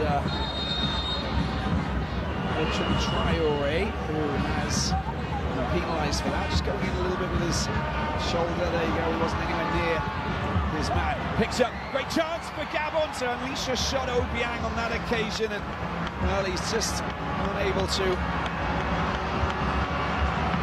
get that shot through the traffic. As I said, it's a pressure cooker situation for Burkina Faso.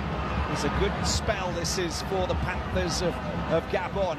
Another shot. They need to just pepper that goal and really hope that something somehow finds its way past that goalkeeper, Hervé Kofi. And at the moment, possession is not a problem. It's turning the possession into a goal. Here's Kanga. Going to latch up. There was no reason for him to hit the deck. Bupenza, I think that he knew that that was not going to happen. There is Traore. Traore gets past his man. He's off. Is there anybody there? He's got a player behind him on the left hand. Puts it on the left, puts it on the right. It's been picked up. Here they go again. No, Dango around the goalkeeper. He's just needs a bit of support. The ball comes across. It's been lofted over. Oh my word, they're so close. Off the woodwork. It's still in play. And Bruno Ekwelemanga gets the ball away to Maye. They've given it back to Burkina Faso. Another chance. Traore. Plenty of defenders back in position. Couldn't get his shot in. Sanogo's there, but he'll let the ball go out. Everybody needs a breather, including me. Oh my word. Look at that. Just where are you going? That's brilliant. That's unbelievable. Dango is just absolutely sensational. But great work from Amanome, the goalkeeper. And just look at that. Sanogo, it looked as though it came close to nowhere near the woodwork. The woodwork was in fact Sanogo's leg. Kept the ball in play, just couldn't get it in from that acute angle. 10 minutes to go. I think that there's an issue of cramp, which is totally understandable. And honestly, Bertrand Traore has been racing around in such a big way. He has been outstanding. But my standout player has been Ouattara Dango, who's been brilliant tonight. On the other side, I think we can definitely say that he's been very busy. Pence has been solid as well up front. Looked like a true captain, holding fort as much as possible. Just because he's still doing this. He's still doing this with less than 10 minutes to go. How he got past Poco was unbelievable. Cuts inside, teasing the defenders, takes out Poco a second time, and then, well, couldn't get himself through the traffic. Got a change. I think Sangare's, Traore's gone off.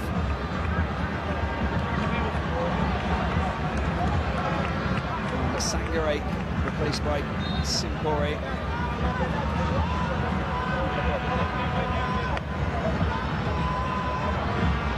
I'm surprised that Traore's gone off.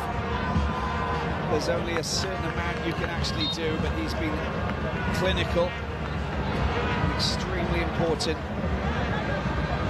for Burkina Faso, as they hope that they've done enough to takes them through.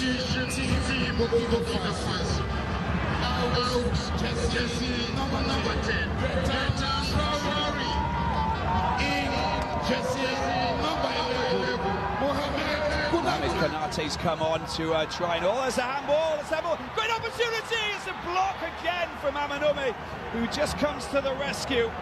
Remarkable scenario, the shot from Blati Toure,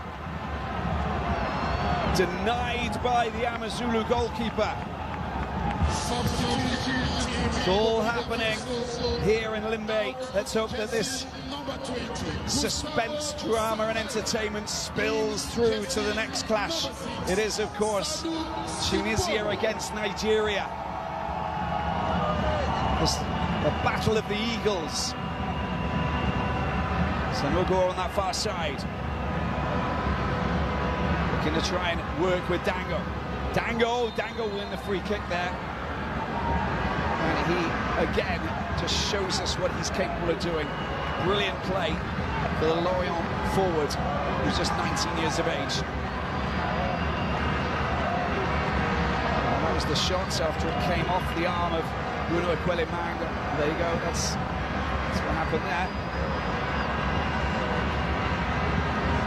And a shot from Blati Toure.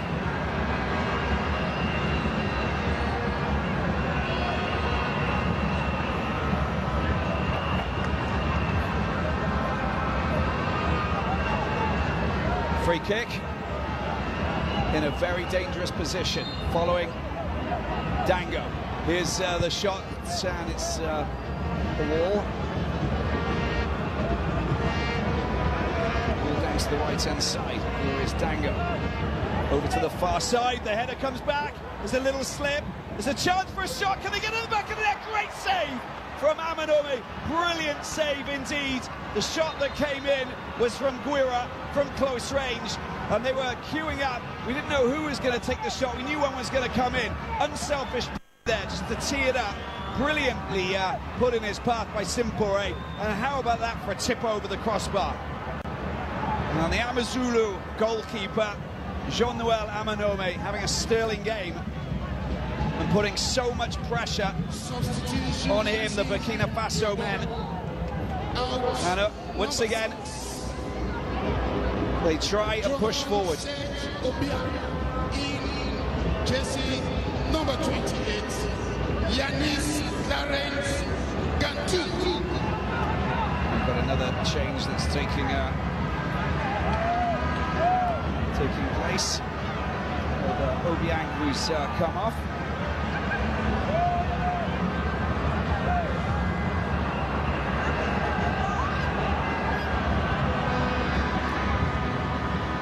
With 5 minutes to go. Gabon desperate for an equaliser. One goal and we go into a different game altogether, especially with this situation. One player down, tired legs all over the pitch. Long-range shot, it's taken well, but the goalkeeper, Kofi. But look at that, it was a rocket shot from distance that was fired in by Bowanga. We know what he's capable of doing. Looks up, tees it up, and it's rifled in straight at him, but with a lot of force. Away from him could have been a different story altogether.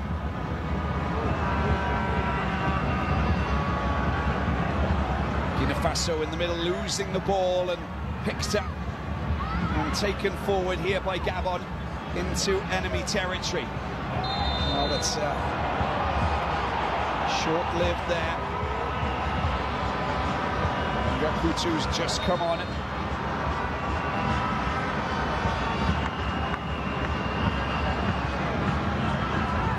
Is you have to go for goals now. No goals, nothing happens after that. It's a goodbye, isn't it? It's the end of the competition. Yanis and Kutu coming on, and there's another foul going against Gabon. Plays for Leon Ladouchere. Kutu.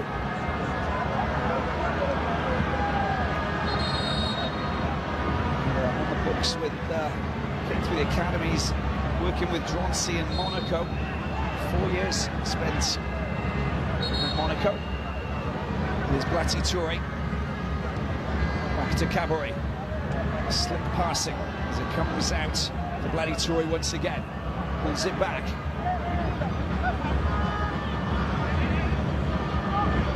That's gone a little bit too far, maybe. Sanogo trying to claim that it came back off Lloyd Bullen, not the case. Time's running out, 3 more minutes. Camalo knows that his stallions can't trot.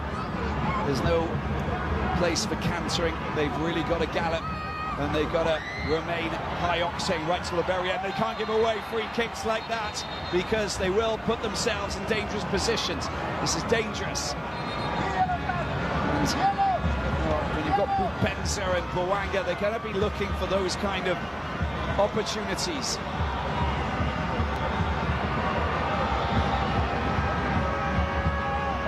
It's a complete game changer the moment that they score a goal. And there's the yellow card for Sampere. 4th yellow card for Burkina Faso.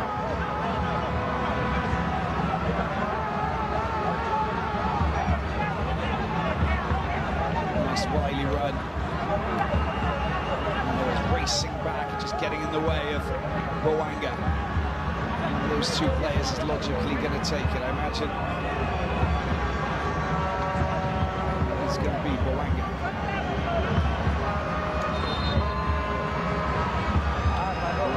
Against him. Coffee. There's the delivery. It's not bad at all. Wow, that was close. Very close indeed. And they fooled us. Bupenza was the player who took it. Bringing it around with that wonderful left foot of his. It was coming around quite high, marginally high. And didn't manage to get his fingers to it. Soba's coming on. Look at that, Dango Ouattara. Brilliant game for him. Abdul Tapsoba hasn't played brilliantly in the opening games, first 2 games when he came on, so I think that Dango's seized his opportunity. Sanogo on the far side went to the last minute. There's another chance for a shot. The shot running onto it, very complicated shot that is. But if you come on and you hit it well, Tapsoba, well, he could have been another one of these Burkinabe heroes. Not the case. Kanga picks the ball up. And they will be entering the last chance saloon soon. The Panthers of Gabon, Patrice Neveu and his men. Another yellow card.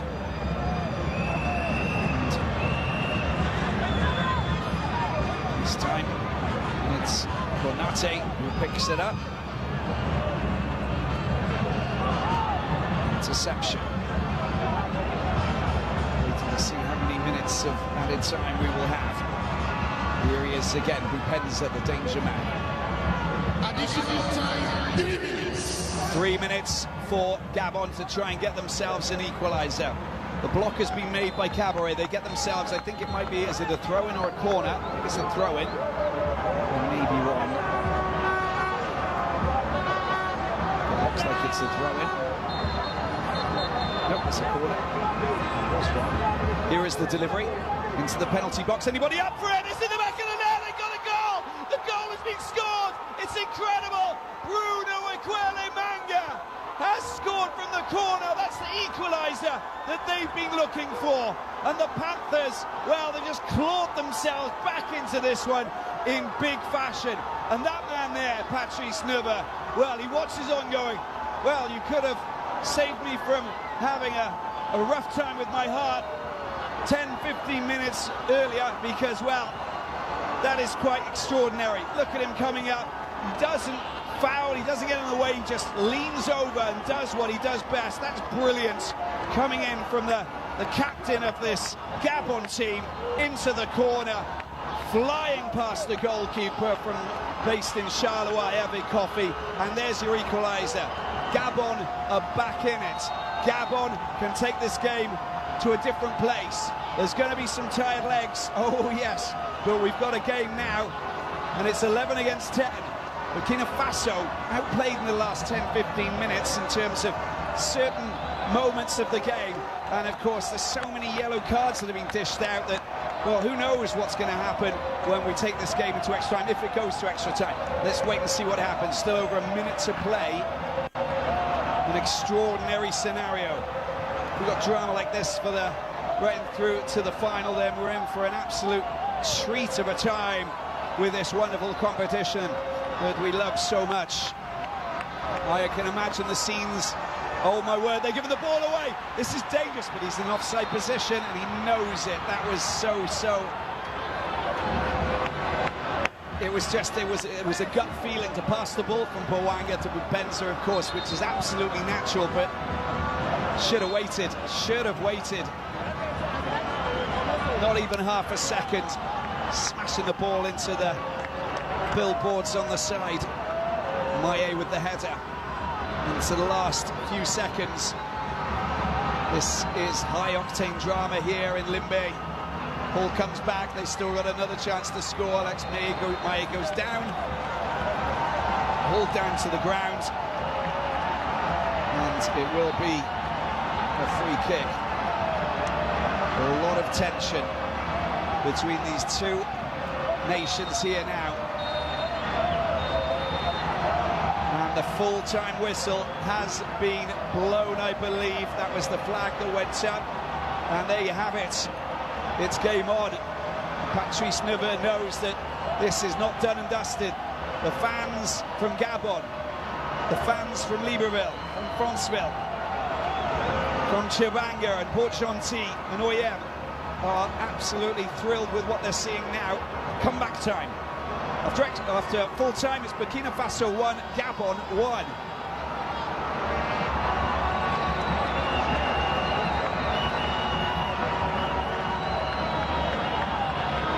Well, it's just these moments that you dig deep into your reserves and you've got to work hard. And the adrenaline is pumping so much because you've realised exactly what you have to do and how you can do it, but you've really got to conserve your energy, but you'll play your hearts out now. Everything's being thrown out there. 10 against 11. And these key players, well, they're going to be up for this in a big way. Patrice Neveu. He knows that, well, everybody needs a little bit of treatment. Everybody needs to get back on track because, well, a new game begins very soon. Extraordinary scenes, an extraordinary scenario. Once again, you see the two key players on either side of the pitch, Bertrand Traoré and Bruno Equalemanga, taking charge of the situations and making sure that they inject hope into a nation, into their campaign, with the intentions of taking them a little bit further. That's exactly what Bruno Equalemanga has done. Good news! Azam TV has launched its services across Zimbabwe. Buy Azam TV decoder and enjoy your favorite channels. From sports, movies, news, cartoons, drama, series,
Well.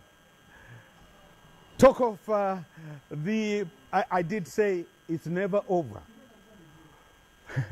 I did say it's never over until it is over. Well, that's what happened. Hey, that's what happened. Burkina Faso thought that they had it all wrapped up, but the Gabon captain, the tall gangling figure, headed the ball in 1-1. So that means 30 minutes of extra time.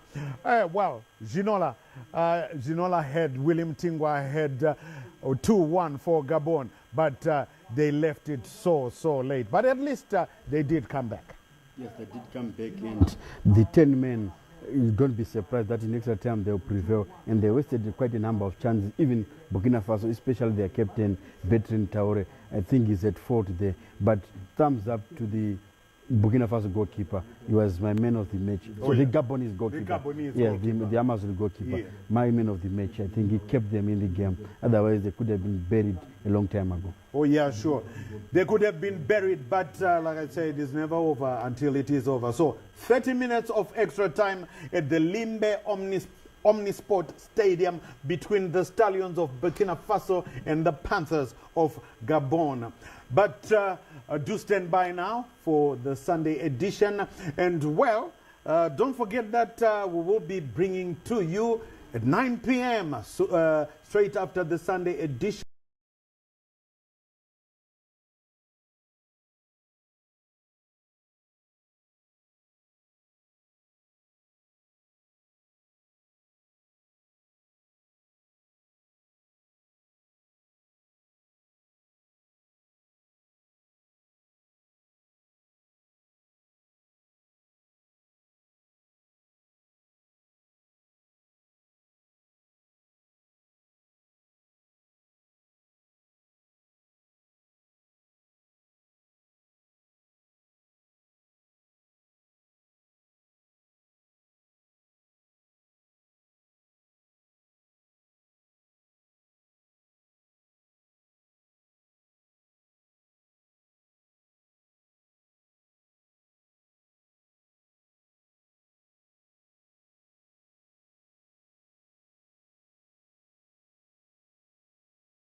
Avec la montée de Stevie, l'ancien joueur de Toulouse qui se centre vers Konaté. Le coup de tête, ballon récupéré par Amonom. Amonom qui se jette au sol après un contact avec Abdoul Tapsoba.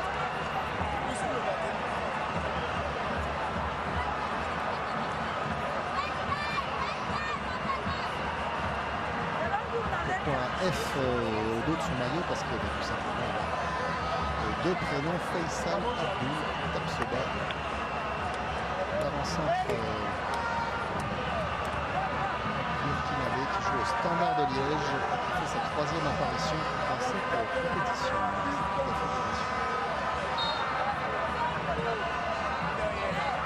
C'est certain quand même, les données ont changé parce que les sorties en fin de partie pour les faire souffler de Bertrand Traoré et de Dango Ouattara ont quand même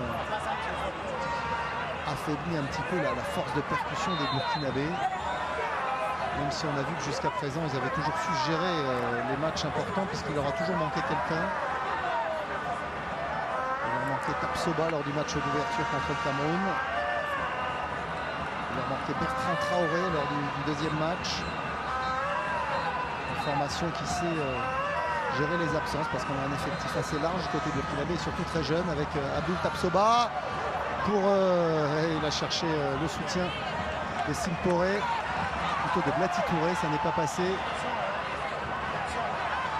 Les Gabonais qui se jettent moins à l'assaut que tout à l'heure forcément. Ils ont accompli tellement d'efforts en infériorité numérique puisqu'on rappelle que Sidney Obissa a été exclu à la 67e minute. Ça veut dire qu'ils ont joué 25 minutes à 10. Oh la frappe, elle passe au-dessus. Cette frappe d'Aaron Boupenza qui est en pleine confiance, encouragée dans cette prise d'initiative par Patrice Neveu.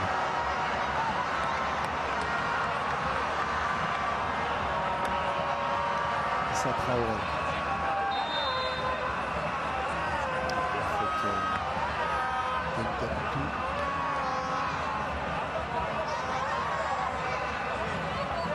Issa Traoré.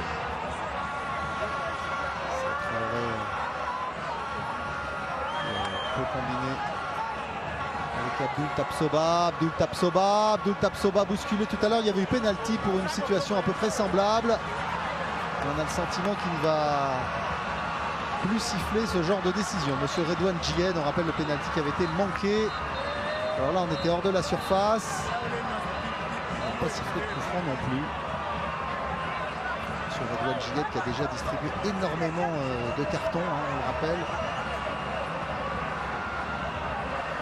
5 jaunes plus un rouge pour les Gabonais. 5 jaunes pour les Burkinabés. Ça fait déjà 10 cartons jaunes et une exclusion. Vous avez annoncé un match engagé. Vous avez même dit que ça risquait de ne pas finir à 11 contre 11. Eh bien on y est avec Bouanga dans la surface. Bouanga qui a le contre favorable, mais Edmond Tapsoba qui ressort. Edmond Tapsoba qui est victime d'une faute de Denis Bouanga. Il a retenu par le maillot. Petit avertissement verbal de la part de monsieur Giette pour l'attaquant de l'AS Saint-Etienne. Il siffle contre le puissant Mohamed Konaté. Alors que Louis Ameka Ochanga reste au sol après cette charge de Mohamed Konaté.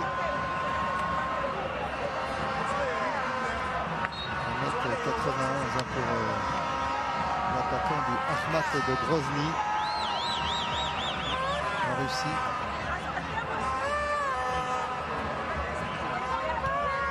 Il évolue depuis plusieurs saisons puisqu'avant il jouait à Kilki. Bouanga de nouveau, la pichenette, il a cherché Axel Meillet ou Aaron Boupenza, le ballon renvoyé par la défense burkinabé avec le contrôle manqué de Steve Yago, donc plutôt de Zakaria Sanogo.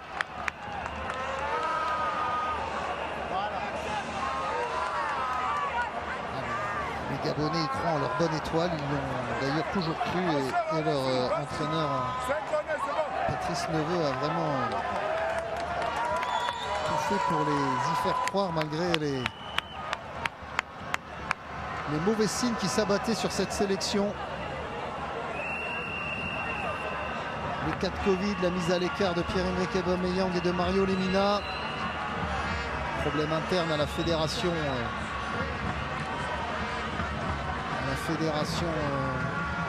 Gabonaise. L'accélération de Abdul Tapsoba à la lutte avec Ngatuku. Le défenseur de la Duchère. Ngatuku qui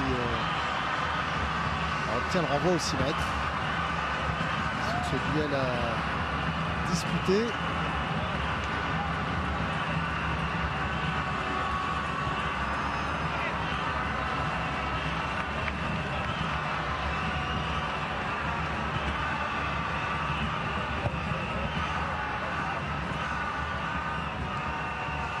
Selmey, vers Aaron Boupenza, l'intervention d'Issa Traoré. Mohamed Konaté. Ballon récupéré par Gaylor Kanga. Quel travail au milieu du joueur de l'Étoile Rouge de Belgrade.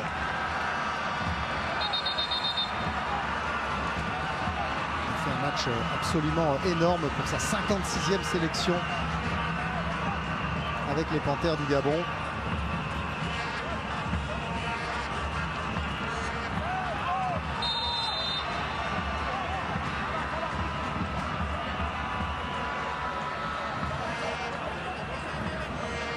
Gabon qui est allé une fois en quart de finale du Coupe d'Afrique des Nations, c'était en 2012 lors de l'édition qu'ils avaient co-organisée avec la Guinée-Bissau. En revanche en 2017 lors de l'édition qu'ils ont organisée tout seuls, ils ne sont pas sortis des poules. Ils avaient grandement déçu les Gabonais à cette occasion et là ils sont en train de reconquérir leurs supporters. avec la frappe lointaine qui passe largement au-dessus, alors que Denis Bouanga réclamait le ballon dans les pieds sur cette combinaison. Il réclamait le ballon en cloche par-dessus la défense burkinabé. Ekwele Manga, la lutte avec Konaté. Le contre favorable pour Blati Touré. Puis pour Konaté, on se bat à l'entrée de la surface de réparation. Lloyd Palin qui écarte pour André Poko. Poko qui a pu jouer avec Boupenza. Boupenza pour Gaylor Kanga. Oh, le retour de Sanogo et la faute, il laisse l'avantage. L'arbitre cette fois-ci fait signe de non, il laisse l'avantage, il fait surtout signe de se relever. L'arbitre marocain qui a estimé que c'était pas la peine de siffler ni sur Gaylor Kanga ni sur Aaron Boupenza. Issa Traoré, le raid du joueur de 3, Issa Traoré qui a trouvé Sanogo, la remise de Sanogo, deuxième poteau, ça finit au fond des filets. Abdul Tapsoba pour doubler la mise, eh bien non, il y a le drapeau qui s'est levé. Position de hors-jeu, non pas d'Abdul Tapsoba je pense, mais de Zakaria Sanogo au départ de l'action. On va revoir Zakaria Sanogo, ouais, il est hors-jeu là. Il est hors-jeu et non, Tapsoba ne l'est pas sur la remise parce qu'entre-temps il y a eu le retour de Louis Ameka. Mais Tapsoba, lui, il est sanctionné bêtement pour avoir enlevé son maillot. Alors ça, c'est vraiment un carton bête reçu par Faisal Abdul Tapsoba, l'attaquant du Standard de Liège, qui pensait avoir marqué. Non seulement le but n'est pas marqué, mais il prend un jaune. Le 6e attribué à un joueur du Burkina Faso dans cette partie. Heureusement que les compteurs ont été remis à 0 après la phase de poule, ce qui n'est plus le cas en Coupe du Monde. Mais ce qui est toujours le cas en Coupe d'Afrique des Nations. En Coupe du Monde, on remet à 0 après les quarts de finale. Afin d'éviter qu'une star puisse être suspendue pour la finale s'il reçoit en demi-finale un carton jaune qui s'ajoute à un carton jaune qu'il aurait obtenu par exemple au premier tour. Ce qui avait été le cas lors de la Coupe du Monde 2002 pour Michal Balak, l'Allemand, qui avait été ainsi suspendu et privé de la finale. Et l'Allemagne qui avait été battue par le Brésil à Yokohama 2-0. Zeb Blatter, alors président de la FIFA, avait dit qu'il regrettait ce genre de situation, d'où le changement avec le contrôle orienté de May et la sortie d'Hervé Kofi. Donc depuis la FIFA remet les compteurs à 0, mais après, l'UEFA aussi d'ailleurs, mais après les quarts de finale.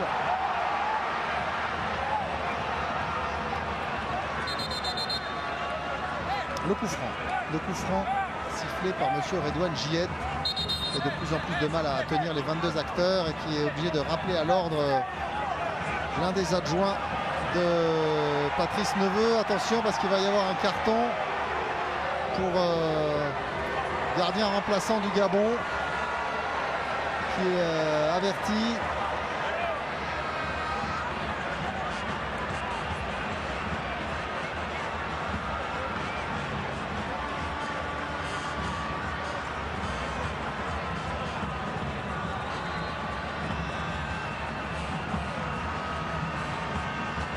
Septième carton jaune pour un joueur gabonais dans cette rencontre. Après, ils sont déjà avertis André Poko et Bruno Ekwele Manga, Aaron Boupenza, Denis Bouanga, Jim Alevina, mais il est sorti. Sidney Obissa, bien sûr, qui ensuite a eu un deuxième jaune, synonyme d'exclusion. Maintenant, donc, le gardien remplaçant averti sur le banc. Le contrôle de Konaté. Sanctionne d'un contrôle de la main alors qu'on voit effectivement il y avait situation de hors-jeu de la part de Zakaria Sanogo sur ce but refusé donc à Abdul Tapsoba.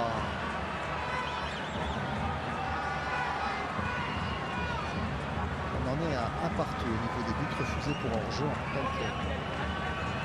Alors un peu plus tôt dans la partie, Aaron Boupenza qui s'était vu refuser un but pour une situation de hors-jeu. Sanogo qui lance Konaté. La sortie d'un bonhomme. Directement en touche ce dégagement. Le public de Limbe qui ne regrette pas d'être venu voir ce match, même s'il n'est pas forcément supporter d'une équipe ou de l'autre. Le public camerounais qui assiste à une très belle partie. Beaucoup d'engagement et surtout de l'émotion jusqu'au bout. Avec le Burkina Faso qui a longtemps mené 1-0. Cette égalisation du Gabon à 10 contre 11. Grâce à son capitaine Bruno Ekwelemanga qui tient toujours cette défense avec ce nouveau centre. Repoussé par Loïc Palin. Eh bien, c'est fini pour cette première période de la prolongation. Le visage des joueurs qui commencent à être marqués par tous les efforts effectués. Surtout les Gabonais en infériorité numérique depuis la 67e minute et l'exclusion de Sidney Obissa. Le défenseur d'Ajaccio prêté à l'Olympique Charleroi.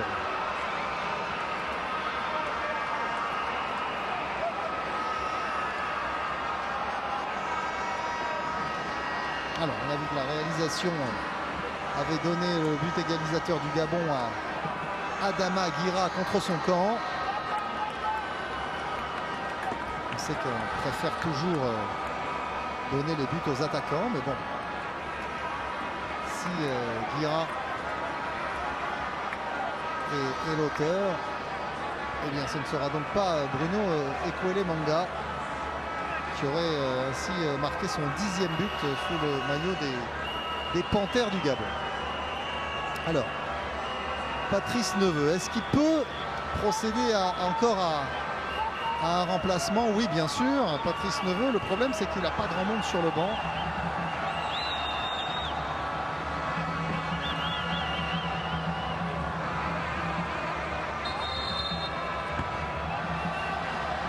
Je rappelle que cette équipe gabonaise a été frappée comme son adversaire, comme toutes les autres équipes, par des cas de Covid. Et qu'il y a donc des joueurs qui sont indisponibles. Côté gabonais, notamment Serge Ngouali, Donald Nze, l'un des gardiens, et Gilchrist Nguema.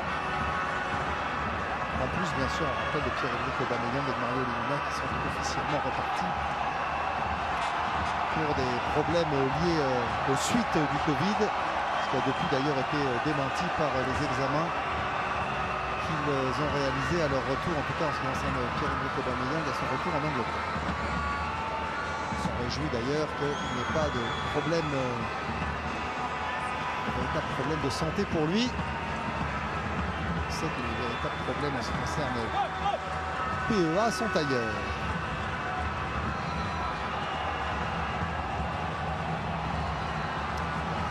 Pour une deuxième partie de prolongation avec toujours le Gabon à 10 face au Burkina à 11. En infériorité numérique, le Gabon a réussi à égaliser à l'entame des arrêts de jeu du temps des arrêts de jeu de la partie régulière. Et maintenant en prolongation, c'est vrai que les Gabonais se livrent moins, qu'ils laissent plus venir leurs adversaires et qu'ils essayent de les prendre en compte.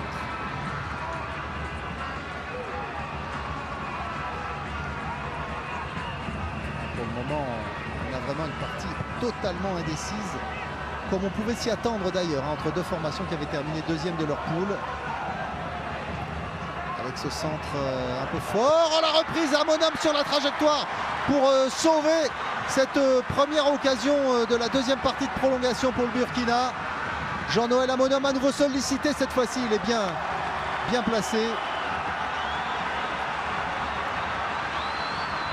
Alors qu'on revoit, il y avait hors-jeu de Zakaria Sanogo sur cette transversale.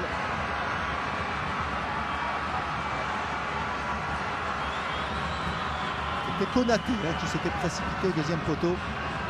Non pas Konaté, Abdul Tapsoba,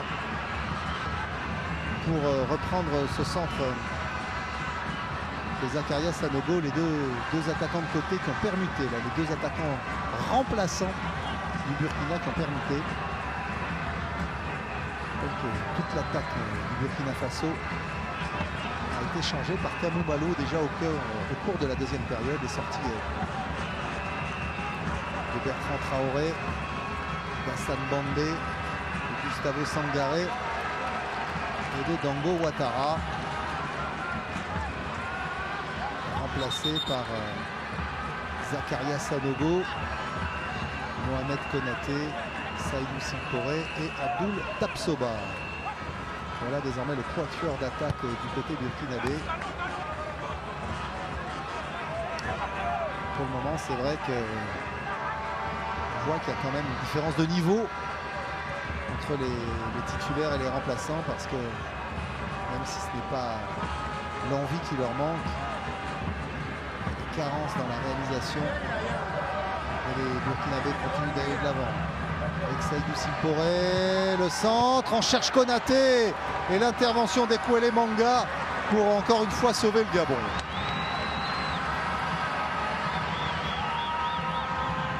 Ça va être un premier corner dans cette dernière partie de prolongation. 5e corner pour le Burkina Faso. Et on le joue très en retrait.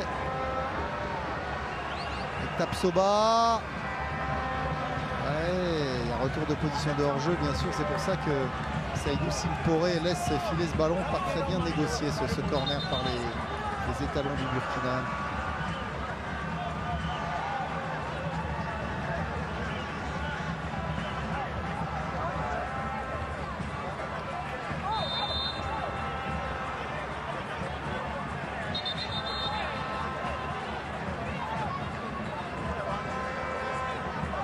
Relevé Axel May.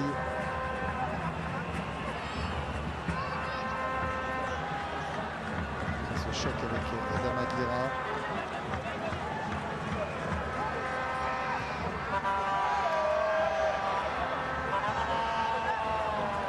Je ne voudrais pas être oiseau de mauvais augure, mais lors de la dernière Coupe d'Afrique des Nations, la première à 24 équipes, donc avec des huitièmes de finale, tous les huitièmes de finale qui sont allés en prolongation sont allés au tir au but. Et il y en avait 3 en 2019 en Égypte.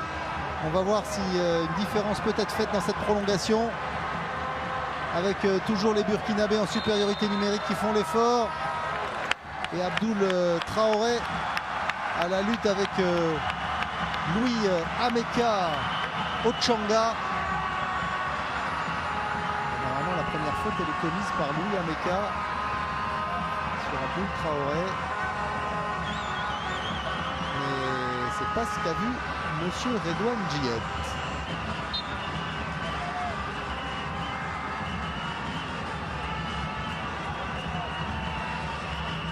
« 10 minutes encore à tenir pour les Gabonais s'ils veulent aller au tir au but. 10 minutes à tenir. Il y avait eu 3 séquences de tir au but lors des premiers huitièmes de finale de l'histoire de la Coupe d'Afrique des Nations en Égypte il y a 3 ans maintenant. 2 ans et demi. Madagascar avait ainsi éliminé les Léopards du Congo. Le Bénin avait surpris le Maroc. Et la Tunisie avait éliminé le Ghana. On va voir si ce premier huitième de finale en Coupe d'Afrique des Nations pour ces deux équipes, puisqu'on rappelle que la nouvelle formule elle date seulement de 2019 avec 24 participants. Amankaron Boupenza trouve Axel May dans le bon tempo, non. Ballon repoussé par Soumaïla Ouattara.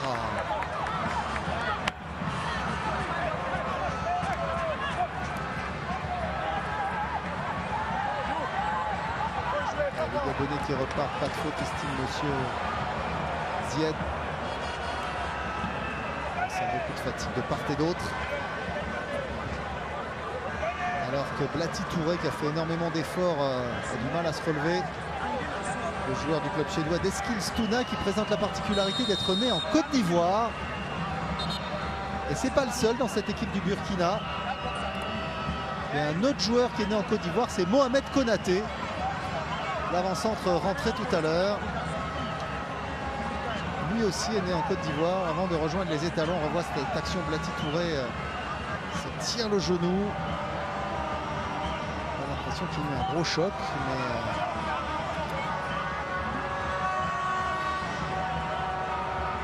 il y a eu seulement 4 changements du côté du Burkina. Il y a encore des jokers possibles. Pareil pour Patrice Neveu.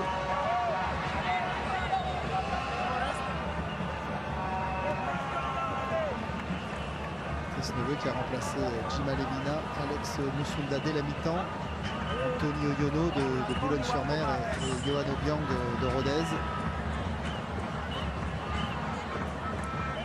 Faire rentrer Axel May, Denis Bouanga des Verts de Saint-Etienne, Yameka Ochunga et Yanis Ngakoutou de Lyon-du-Cher, du SC Lyon.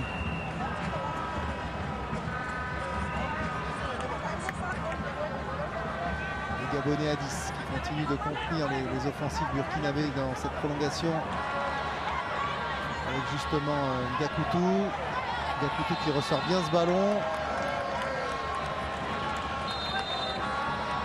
Qui va même obtenir une faute.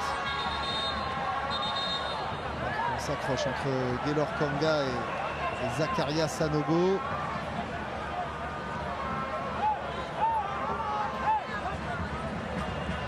On rappelle la règle, hein. Alors que voilà, le changement, on s'attendait à un changement, et bien il a lieu maintenant avec Blati Touré qui a fait tellement d'efforts et qui cède sa place à Ismaïlia Ouedraogo.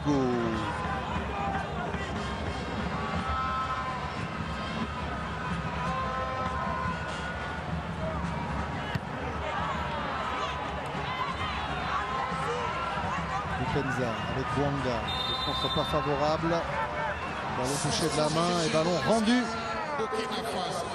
au Burkinabé.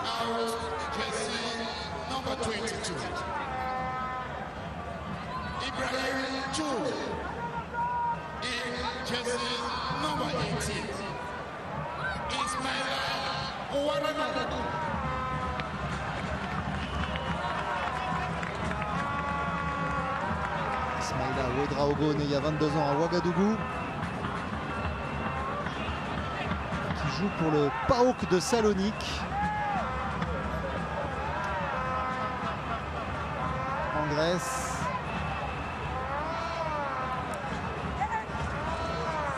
Les Burkinabés qui essayent de faire la différence dans cette deuxième partie de prolongation avec cette nouvelle offensive. La reprise de Konaté contrée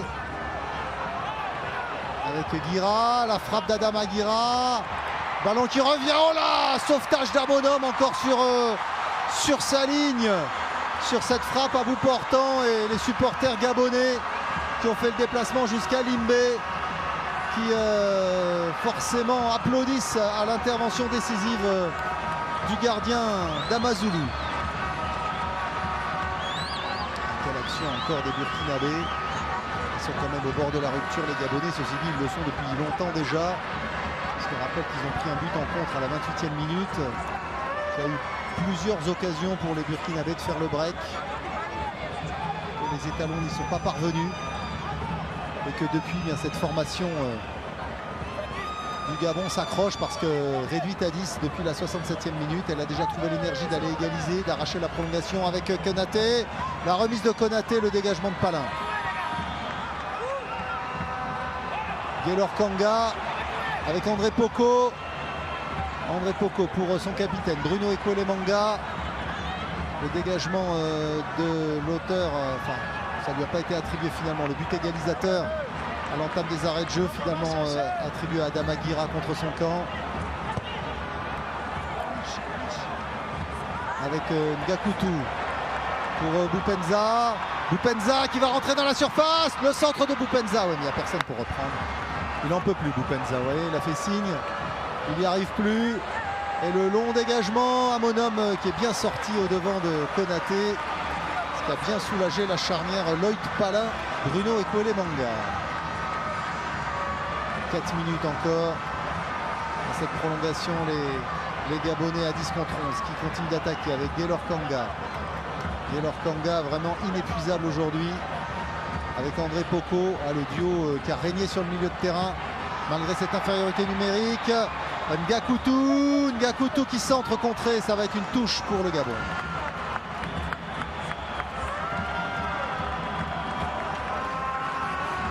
Alors qu'on revoit là, Adama Guira est derrière. Ismaïla Ouedraogo qui venait de rentrer. La frappe du joueur du PAOK Salonique, plein cadre, mais sur la trajectoire il y avait un Jean-Noël Amonum absolument impeccable aujourd'hui. Denis Bouanga avec Ngakoutou qui est passé. Le contre favorable pour le défenseur de la Duchère. Et le coup franc en faveur du Gabon. À moins de 3 minutes de la fin du temps réglementaire de cette prolongation. Une nouvelle occasion pour le Gabon. Ah oui, il y a faute clairement de Zakaria Sanogo qui met la main pour empêcher Ngakoutou de passer.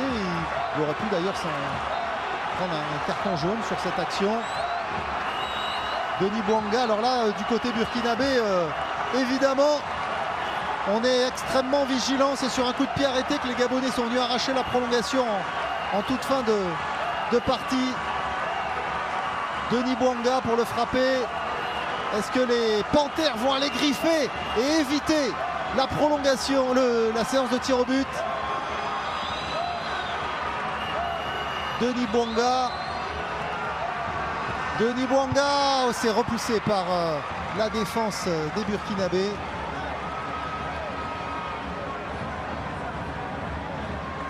Il prend son temps, Bouanga, pour la faire cette touche. Il va même la laisser à Gaylor Kanga. Ils ont fait tellement d'efforts les Gabonais. Avec Denis Bouanga, la bonne couverture du joueur de Saint-Etienne qui se remet dans le sens du but. La frappe de Denis Bouanga à côté. Bupenza et May qui espéraient la passe de la part de l'attaquant des Verts. Et la contre-attaque pour Abdoul Tapsoba. Abdoul Tapsoba sanctionné pour cette faute. Sur Louis Ameka Ochonga. La réglementation si on va au tir au but, et bien comme il n'y a que 10 joueurs gabonais, il y aura forcément un Burkinabé qui sera enlevé de la liste des tireurs. Souvent c'est le gardien, mais pas forcément, pas systématiquement. On verra ce que décide Kamou Malo, le sélectionneur des étalons.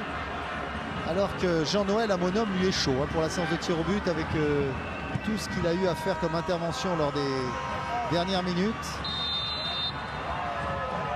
La faute de Axel May. C'est donc à la loterie des tirs au but que ça va se jouer. À moins d'un but maintenant, mais bon, on est à moins d'une minute de la fin de cette prolongation. Il y aura peut-être un peu de temps additionnel. Il y a eu quoi? Il y a eu un changement. Donc on va voir si monsieur Redouane Djiet donne quand même du temps additionnel à cette prolongation. Hervé Kofi. Loin devant vers Konaté, la remise de Konaté pour Simporé. Simporé, ouais, non mais c'est pas comme ça qu'ils vont trouver le chemin du but avec Ouattara qui écarte pour... il n'a pas eu Issa Traoré. Le bon retour de Ngakoutou. Et bien voilà, c'est fini.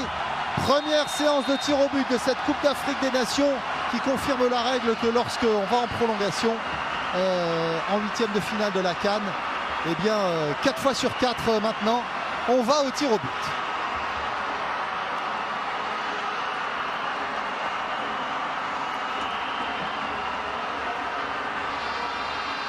Hervé Kofi, la petite prière du gardien burkinabé qui a été impeccable jusqu'à cette 90e minute.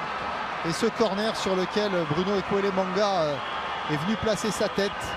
Le ballon qui a fini au fond des filets après avoir été dévié par son coéquipier Adama Guira. Ça va être à lui de jouer encore plus maintenant. Hervé Kofi, 41e sélection aujourd'hui pour le natif de Bobo Dioulasso, passé par le LOSC. Hervé Kofi, dont le papa, Hyacinthe Kofi, avait participé à la qualification, pour la Coupe d'Afrique des Nations 2000 avec cette équipe du Burkina Faso.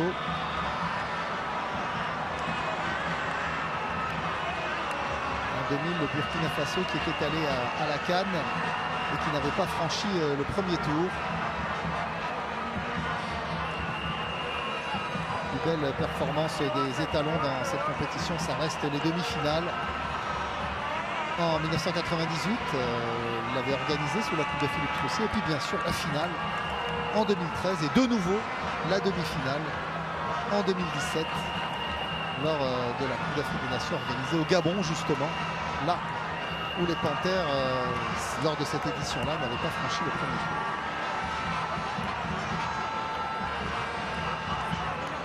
Il s'agit de déjà passer en quart de finale. Et on sait que normalement, jusqu'à présent, en tout cas, le Burkina Faso, lorsqu'ils sortaient des poules, ils allaient dans le dernier carré. Mais pour eux, comme pour les Gabonais, c'est inédit aujourd'hui puisque c'est la première fois qu'ils participent à un huitième de finale. On vous rappelle que cette formule de la Coupe d'Afrique des Nations à 24, elle est arrivée pour la première fois en 2019, mais qu'en 2019, ni le Burkina Faso ni le Gabon n'étaient qualifiés. Ils sont de retour en phase finale. Ils sont face à face. Et ils vont jouer maintenant au tir au but une place en quart de finale. Patrice Neveu, lui, a déjà connu un quart de finale de Coupe d'Afrique des Nations avec la Guinée qu'il a dirigée de 2004 à 2006. Avec le Sili de Guinée, il avait réussi d'ailleurs une très belle Coupe d'Afrique des Nations 2006 et en premier tour, ils avaient gagné tous les matchs contre la Tunisie, la Zambie, l'Afrique du Sud. Ils étaient tombés en quart de finale face au Sénégal, malgré des buts de Kaba Diawara et de Pascal Faindouno. Ils avaient été battus 3-2. La Guinée, alors, les Guinéens, alors entraînés par Patrice Neveu. Cette fois-ci, l'expérimenté entraîneur français veut retourner en quart de finale. Patrice Neveu a bâti cette sélection qu'il a totalement relancée depuis 2019, depuis le mois de mai 2019. Et en face, côté burkinabé, évidemment, Kalou Malo, qui est lui aussi en poste depuis 2019. Il veut mener ses étalons loin dans l'épreuve. Confirmer cette règle que lorsque le Burkina sort des poules, il va dans le dernier quart. Prochain adversaire de cette Coupe d'Afrique pour le vainqueur de ce huitième de finale, ce sera le vainqueur de Nigeria-Tunisie. Vous pourrez suivre tout à l'heure l'autre huitième de finale du jour qui se joue à Garoua, là où se jouera d'ailleurs le quart de finale, dans lequel sera impliqué le vainqueur de cette séance de tir au but. On ne connaît pas encore les tireurs de part et d'autre. C'est juste que dans cette Coupe d'Afrique des Nations, le Burkina Faso affichait jusqu'à présent, à l'issue du premier tour, le meilleur taux de tir cadré de la compétition. 12 sur 21, soit 57%, mieux que le Nigeria, mieux que le Cameroun. Mais aujourd'hui, ça n'a pas suffi pour les étalons pour faire la différence dans le temps réglementaire ou même lors de cette prolongation. Et lors de la dernière confrontation entre les deux équipes en Coupe d'Afrique des Nations, on avait déjà eu ce score de 1 partout, mais c'était en phase de poule. C'est juste Nakoulma, l'ancien attaquant du FC Nantes, qui avait ouvert le score pour les étalons, Pierre-Edric Aubameyang, qui avait égalisé alors pour les Panthères du Gabon. Depuis cette confrontation, eh bien, que ni le Burkina ni le Gabon n'avaient participé à la Coupe d'Afrique des Nations 2019. C'est donc un retour à la compétition pour les deux. Alors que les gardiens vont écouter les consignes de l'arbitre marocain, monsieur Redouane Djiet. Les gardiens, ou plutôt les capitaines, puisque c'est Bruno Ekolemanga qui répond à l'appel de l'arbitre marocain.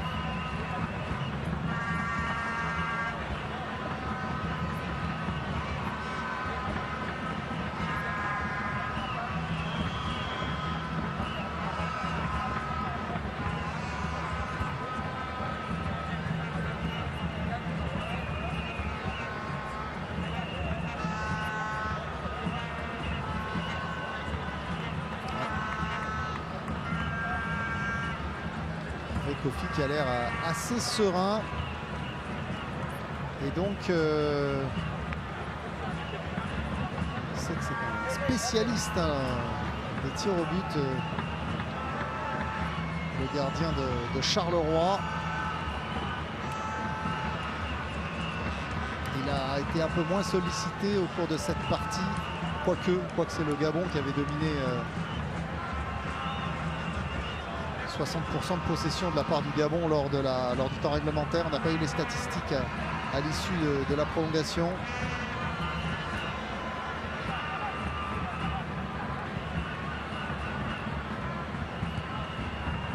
Un petit peu de superstition dans les gestes d'avant-séance de part et d'autre, notamment du côté du Burkina Faso.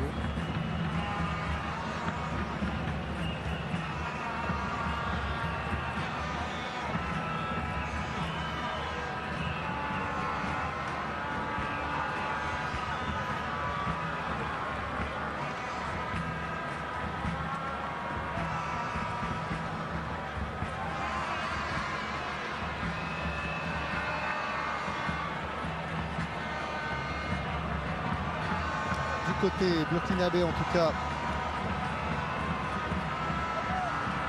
tous les joueurs sont déjà regroupés au centre du terrain et ce sont les Gabonais qui vont frapper les premiers avec Denis Bouanga qui est là pour montrer l'exemple.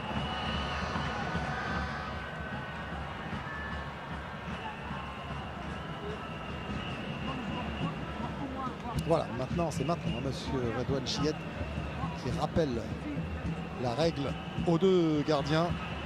Hervé Kofi, 25 ans, 41e sélection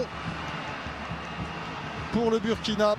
Jean-Noël Amonum, 24 ans, 8e sélection pour le Gabon.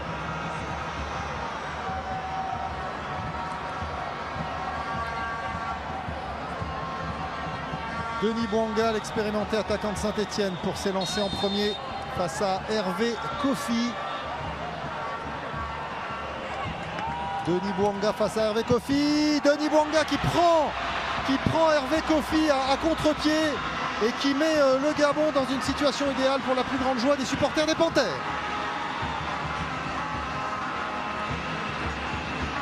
Il n'était pas tellement appuyé son tir, mais il a bien embarqué dans sa feinte Hervé Kofi. Et du coup, le Gabon tout de suite passe devant. Alors que c'est Issa Traoré, le latéral droit prêté par Manchester City à 3, qui va frapper le premier pénalty du côté du Burkina Faso.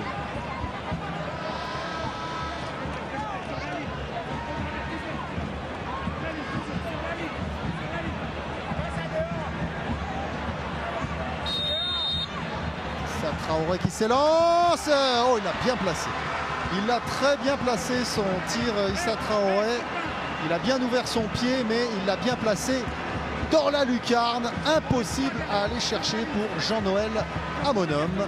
On rappelle que le Burkina a raté un tir au but dans cette série par son capitaine Bertrand Traoré, qui est sorti depuis, donc il ne risque pas de retirer lors de cette séance. Axel May pour ce deuxième tir au but côté gabonais. Axel May qui joue au Maroc, à l'Itihad de Tanger.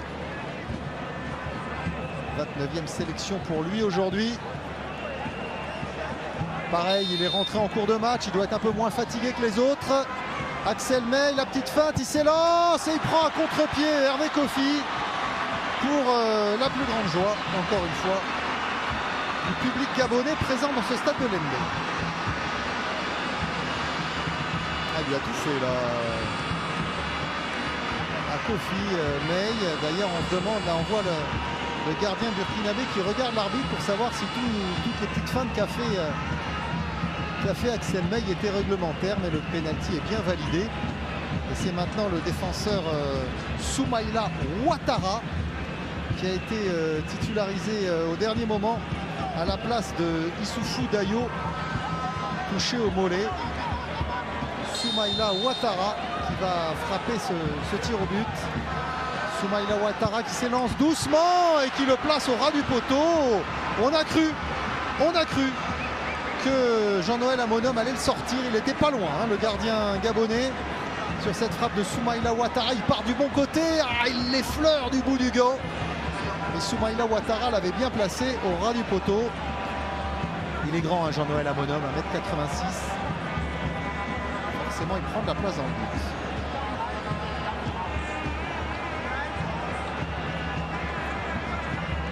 Face à Hervé Kofi, c'est au tour d'Aaron Boupendza. Lui, il a joué l'intégralité de la rencontre. Il n'a pas ménagé ses efforts. Les deux précédents tireurs désignés par Patrice Neveu, Denis Bouanga et Axel May, étaient rentrés en cours de partie.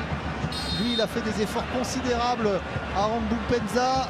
Boupendza qui s'élance. Ah, il prend parfaitement à contre-pied Hervé Kofi. Pour le moment, tous ces tirs au but sont très bien tirés.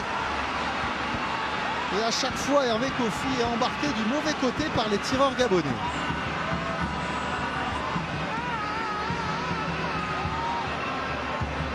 Le soulagement de Patrice Neveu. Après ce troisième tir au but réussi, alors que là maintenant c'est Edmond Tapsoba, le défenseur du Bayer Leverkusen. Lui aussi a joué l'intégralité de la rencontre.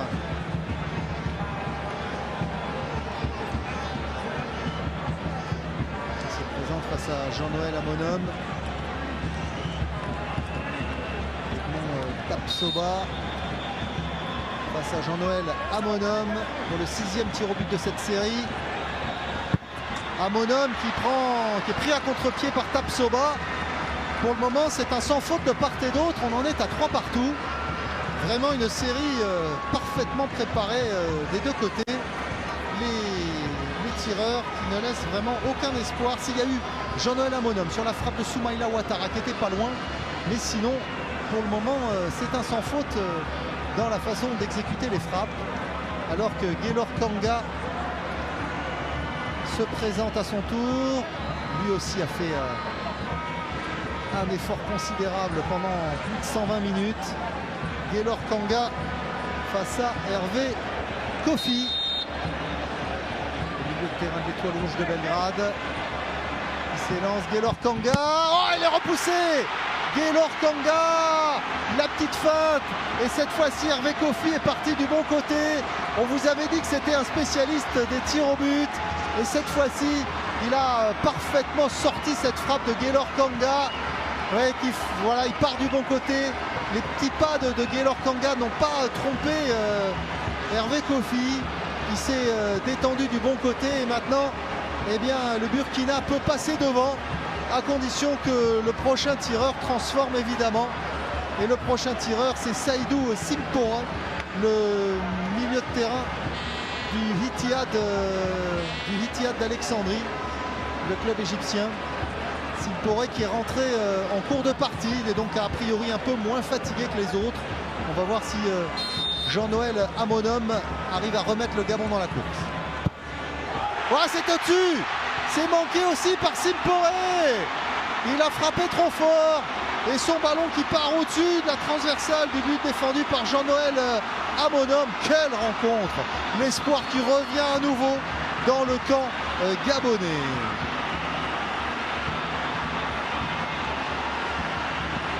Point serré d'Hervé Kofi. Et Kanga qui a raté tout à l'heure le pénalty, consolé par ses compatriotes, alors que c'est André Poko qui se présente maintenant, l'inépuisable milieu de terrain des Panthères.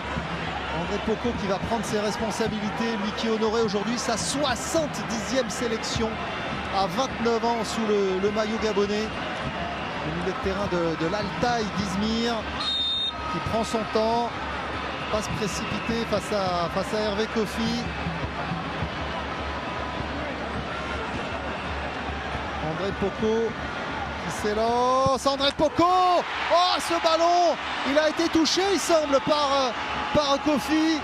Mais Poko un peu en réussite, il frappe fort au centre du but. Non, il n'est pas touché du tout. Il est bien pris à contre-pied. Il a bien pris à contre-pied Kofi, parce que s'il l'avait S'il l'avait touché, Kofi, on a vu tout à l'heure qu'il est capable de les repousser. 4-3, eh bien ça peut être décisif ce tir au but évidemment, parce que si le Burkina le manque, c'est le Gabon qui est en quart de finale.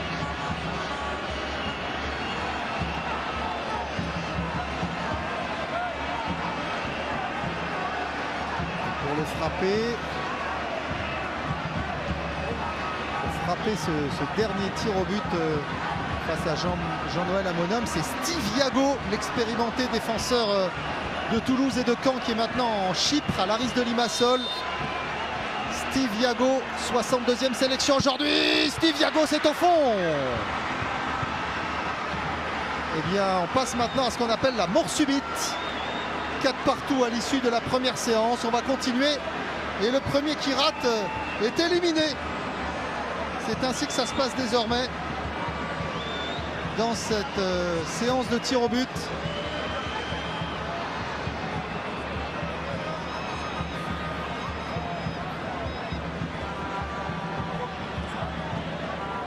La plus longue séance de l'histoire, elle avait eu lieu en 4 février 2006 au Caire, en quart de finale entre le Cameroun et la Côte d'Ivoire, après une rencontre qui s'était terminée sur le score d'un partout après prolongation.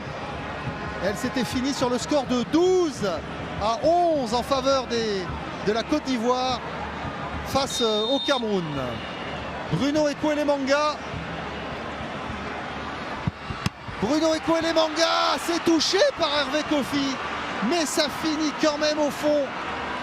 Ekwelemanga qui a placé ce ballon au ras du poteau. Kofi qui le touche, mais Kofi qui ne peut pas l'empêcher de rentrer.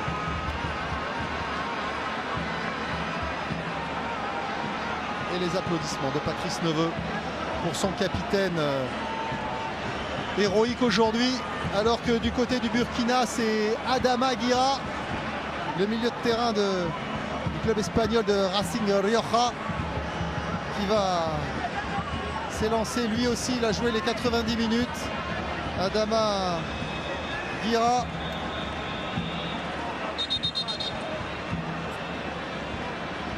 Et carton jaune pour Jean-Noël Amonum. Alors, Adama Guira face à Jean-Noël Amonum. Guira qui a pris un contre-pied à Amonum. Eh bien, on va continuer. On ne s'en lasse pas de cette séance de tir au but. On vous a rappelé le record.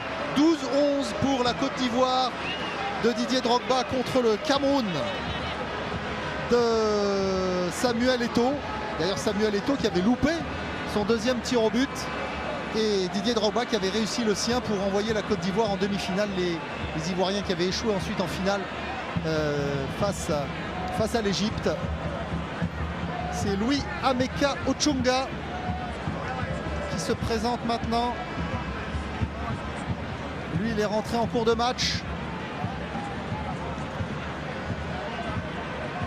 Le joueur de Niort qui va défier Hervé Kofi. Ochunga Omeka s'est parfaitement placé et le Gabon continue la course en tête.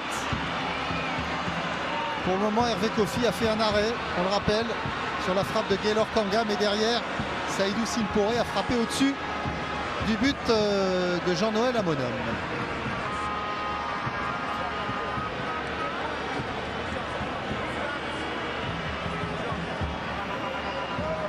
Le Gabon toujours devant,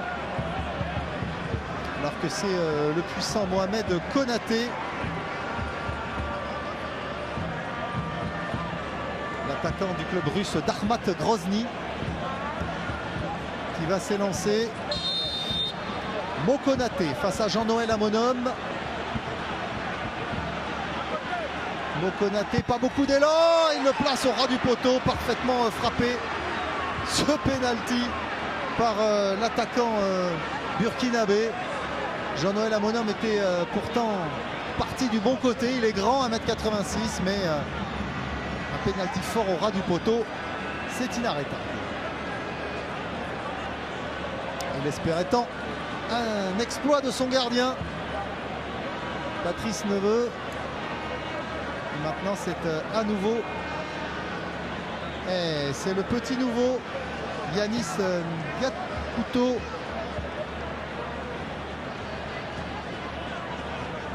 Le défenseur du SC Lyon de la Duchère, rentré à la place de Yohan Obiang au cours de cette partie. Ngakouto qui s'élance. Ah, c'est au-dessus. Ah, c'est au-dessus, raté de Yanis Ngakouto. Le ballon qui passe au-dessus du but d'Hervé Kofi, comme tout à l'heure sur la frappe de Saïdou Simporé. Il se prend la tête à deux mains, Ngakouto.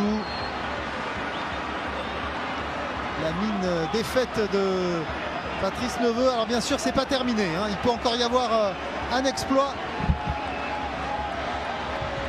Un exploit de Jean-Noël Amonum sur la frappe du Burkinabé qui se présente maintenant, en l'occurrence Abdoul Tapsoba. Tout à l'heure, Edmond Tapsoba, le défenseur du Bayer Leverkusen, a marqué.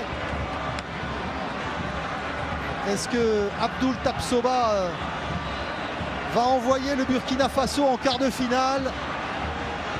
Jean-Noël Amonum est sur sa ligne, il sautille, prêt à l'exploit. Abdoul Tapsoba qui s'élance, ça s'est repoussé par Jean-Noël Amonum. Eh bien ça continue après cet exploit, cet arrêt incroyable réussi par Jean-Noël Amonum. Ah, il n'avait pas été en réussite hein, depuis le début de cette séance, le gardien gabonais. Eh bien là, il part du bon côté. Oula! Est-ce que le pénalty va être donné à retirer ou pas? Parce que son pied gauche était vraiment limite sur la ligne. Le pied droit était avancé, mais ça, il y a droit. Il fallait vraiment que le pied gauche... Non, il a été validé. Et la série continue avec maintenant Lloyd Palin, le défenseur de Bastia, qui a fait un match exemplaire. Lloyd Palin qui s'élance. Oh, le poteau! Le raté de Lloyd Palin. Il a voulu le placer, ce ballon, Lloyd Palin. Il a ouvert son pied un petit peu trop. Et la frappe du défenseur de Bastia finit sur le poteau, ou même plutôt sur l'équerre, parce qu'elle touche le dessous de la transversale. Hervé Kofi qui était parti du bon côté. Troisième échec gabonais dans cette série. Il y en a eu deux pour les Burkinabés qui vont maintenant se présenter. Alors qu'on arrive au bout de la liste des tireurs. Avec Ismaïl Ouedraogo pour le frapper. Lui, il est rentré en cours de match. Ismaïl Ouedraogo prend son temps avant de frapper le joueur du PAOK de Salonique. Ismaïl Ouedraogo, un nouvel exploit de Jean-Noël Amonum face à Ismaïl Ouedraogo, ou la qualification du Burkina. C'est le Burkina Faso qui va en quart de finale grâce à ce pénalty transformé par Ismaïl Ouedraogo. La belle aventure du Gabon s'arrête en huitième de finale. La règle qui veut que le Burkina Faso aille dans le dernier carré chaque fois qu'il sort des poules, eh bien elle continue d'être valable parce qu'ils iront en quart de finale contre le vainqueur de Nigeria-Tunisie.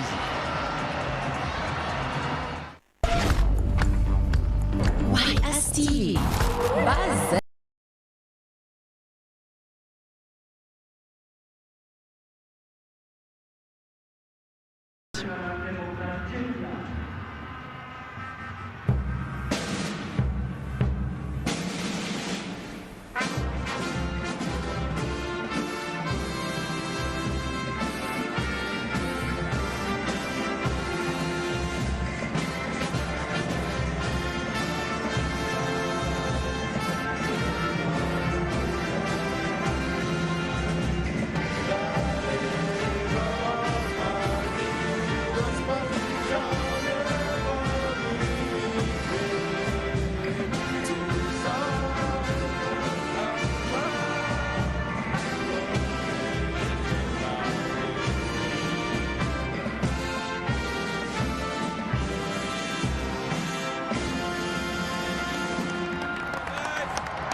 Nigérian, celui de la Tunisie, dans quelques secondes.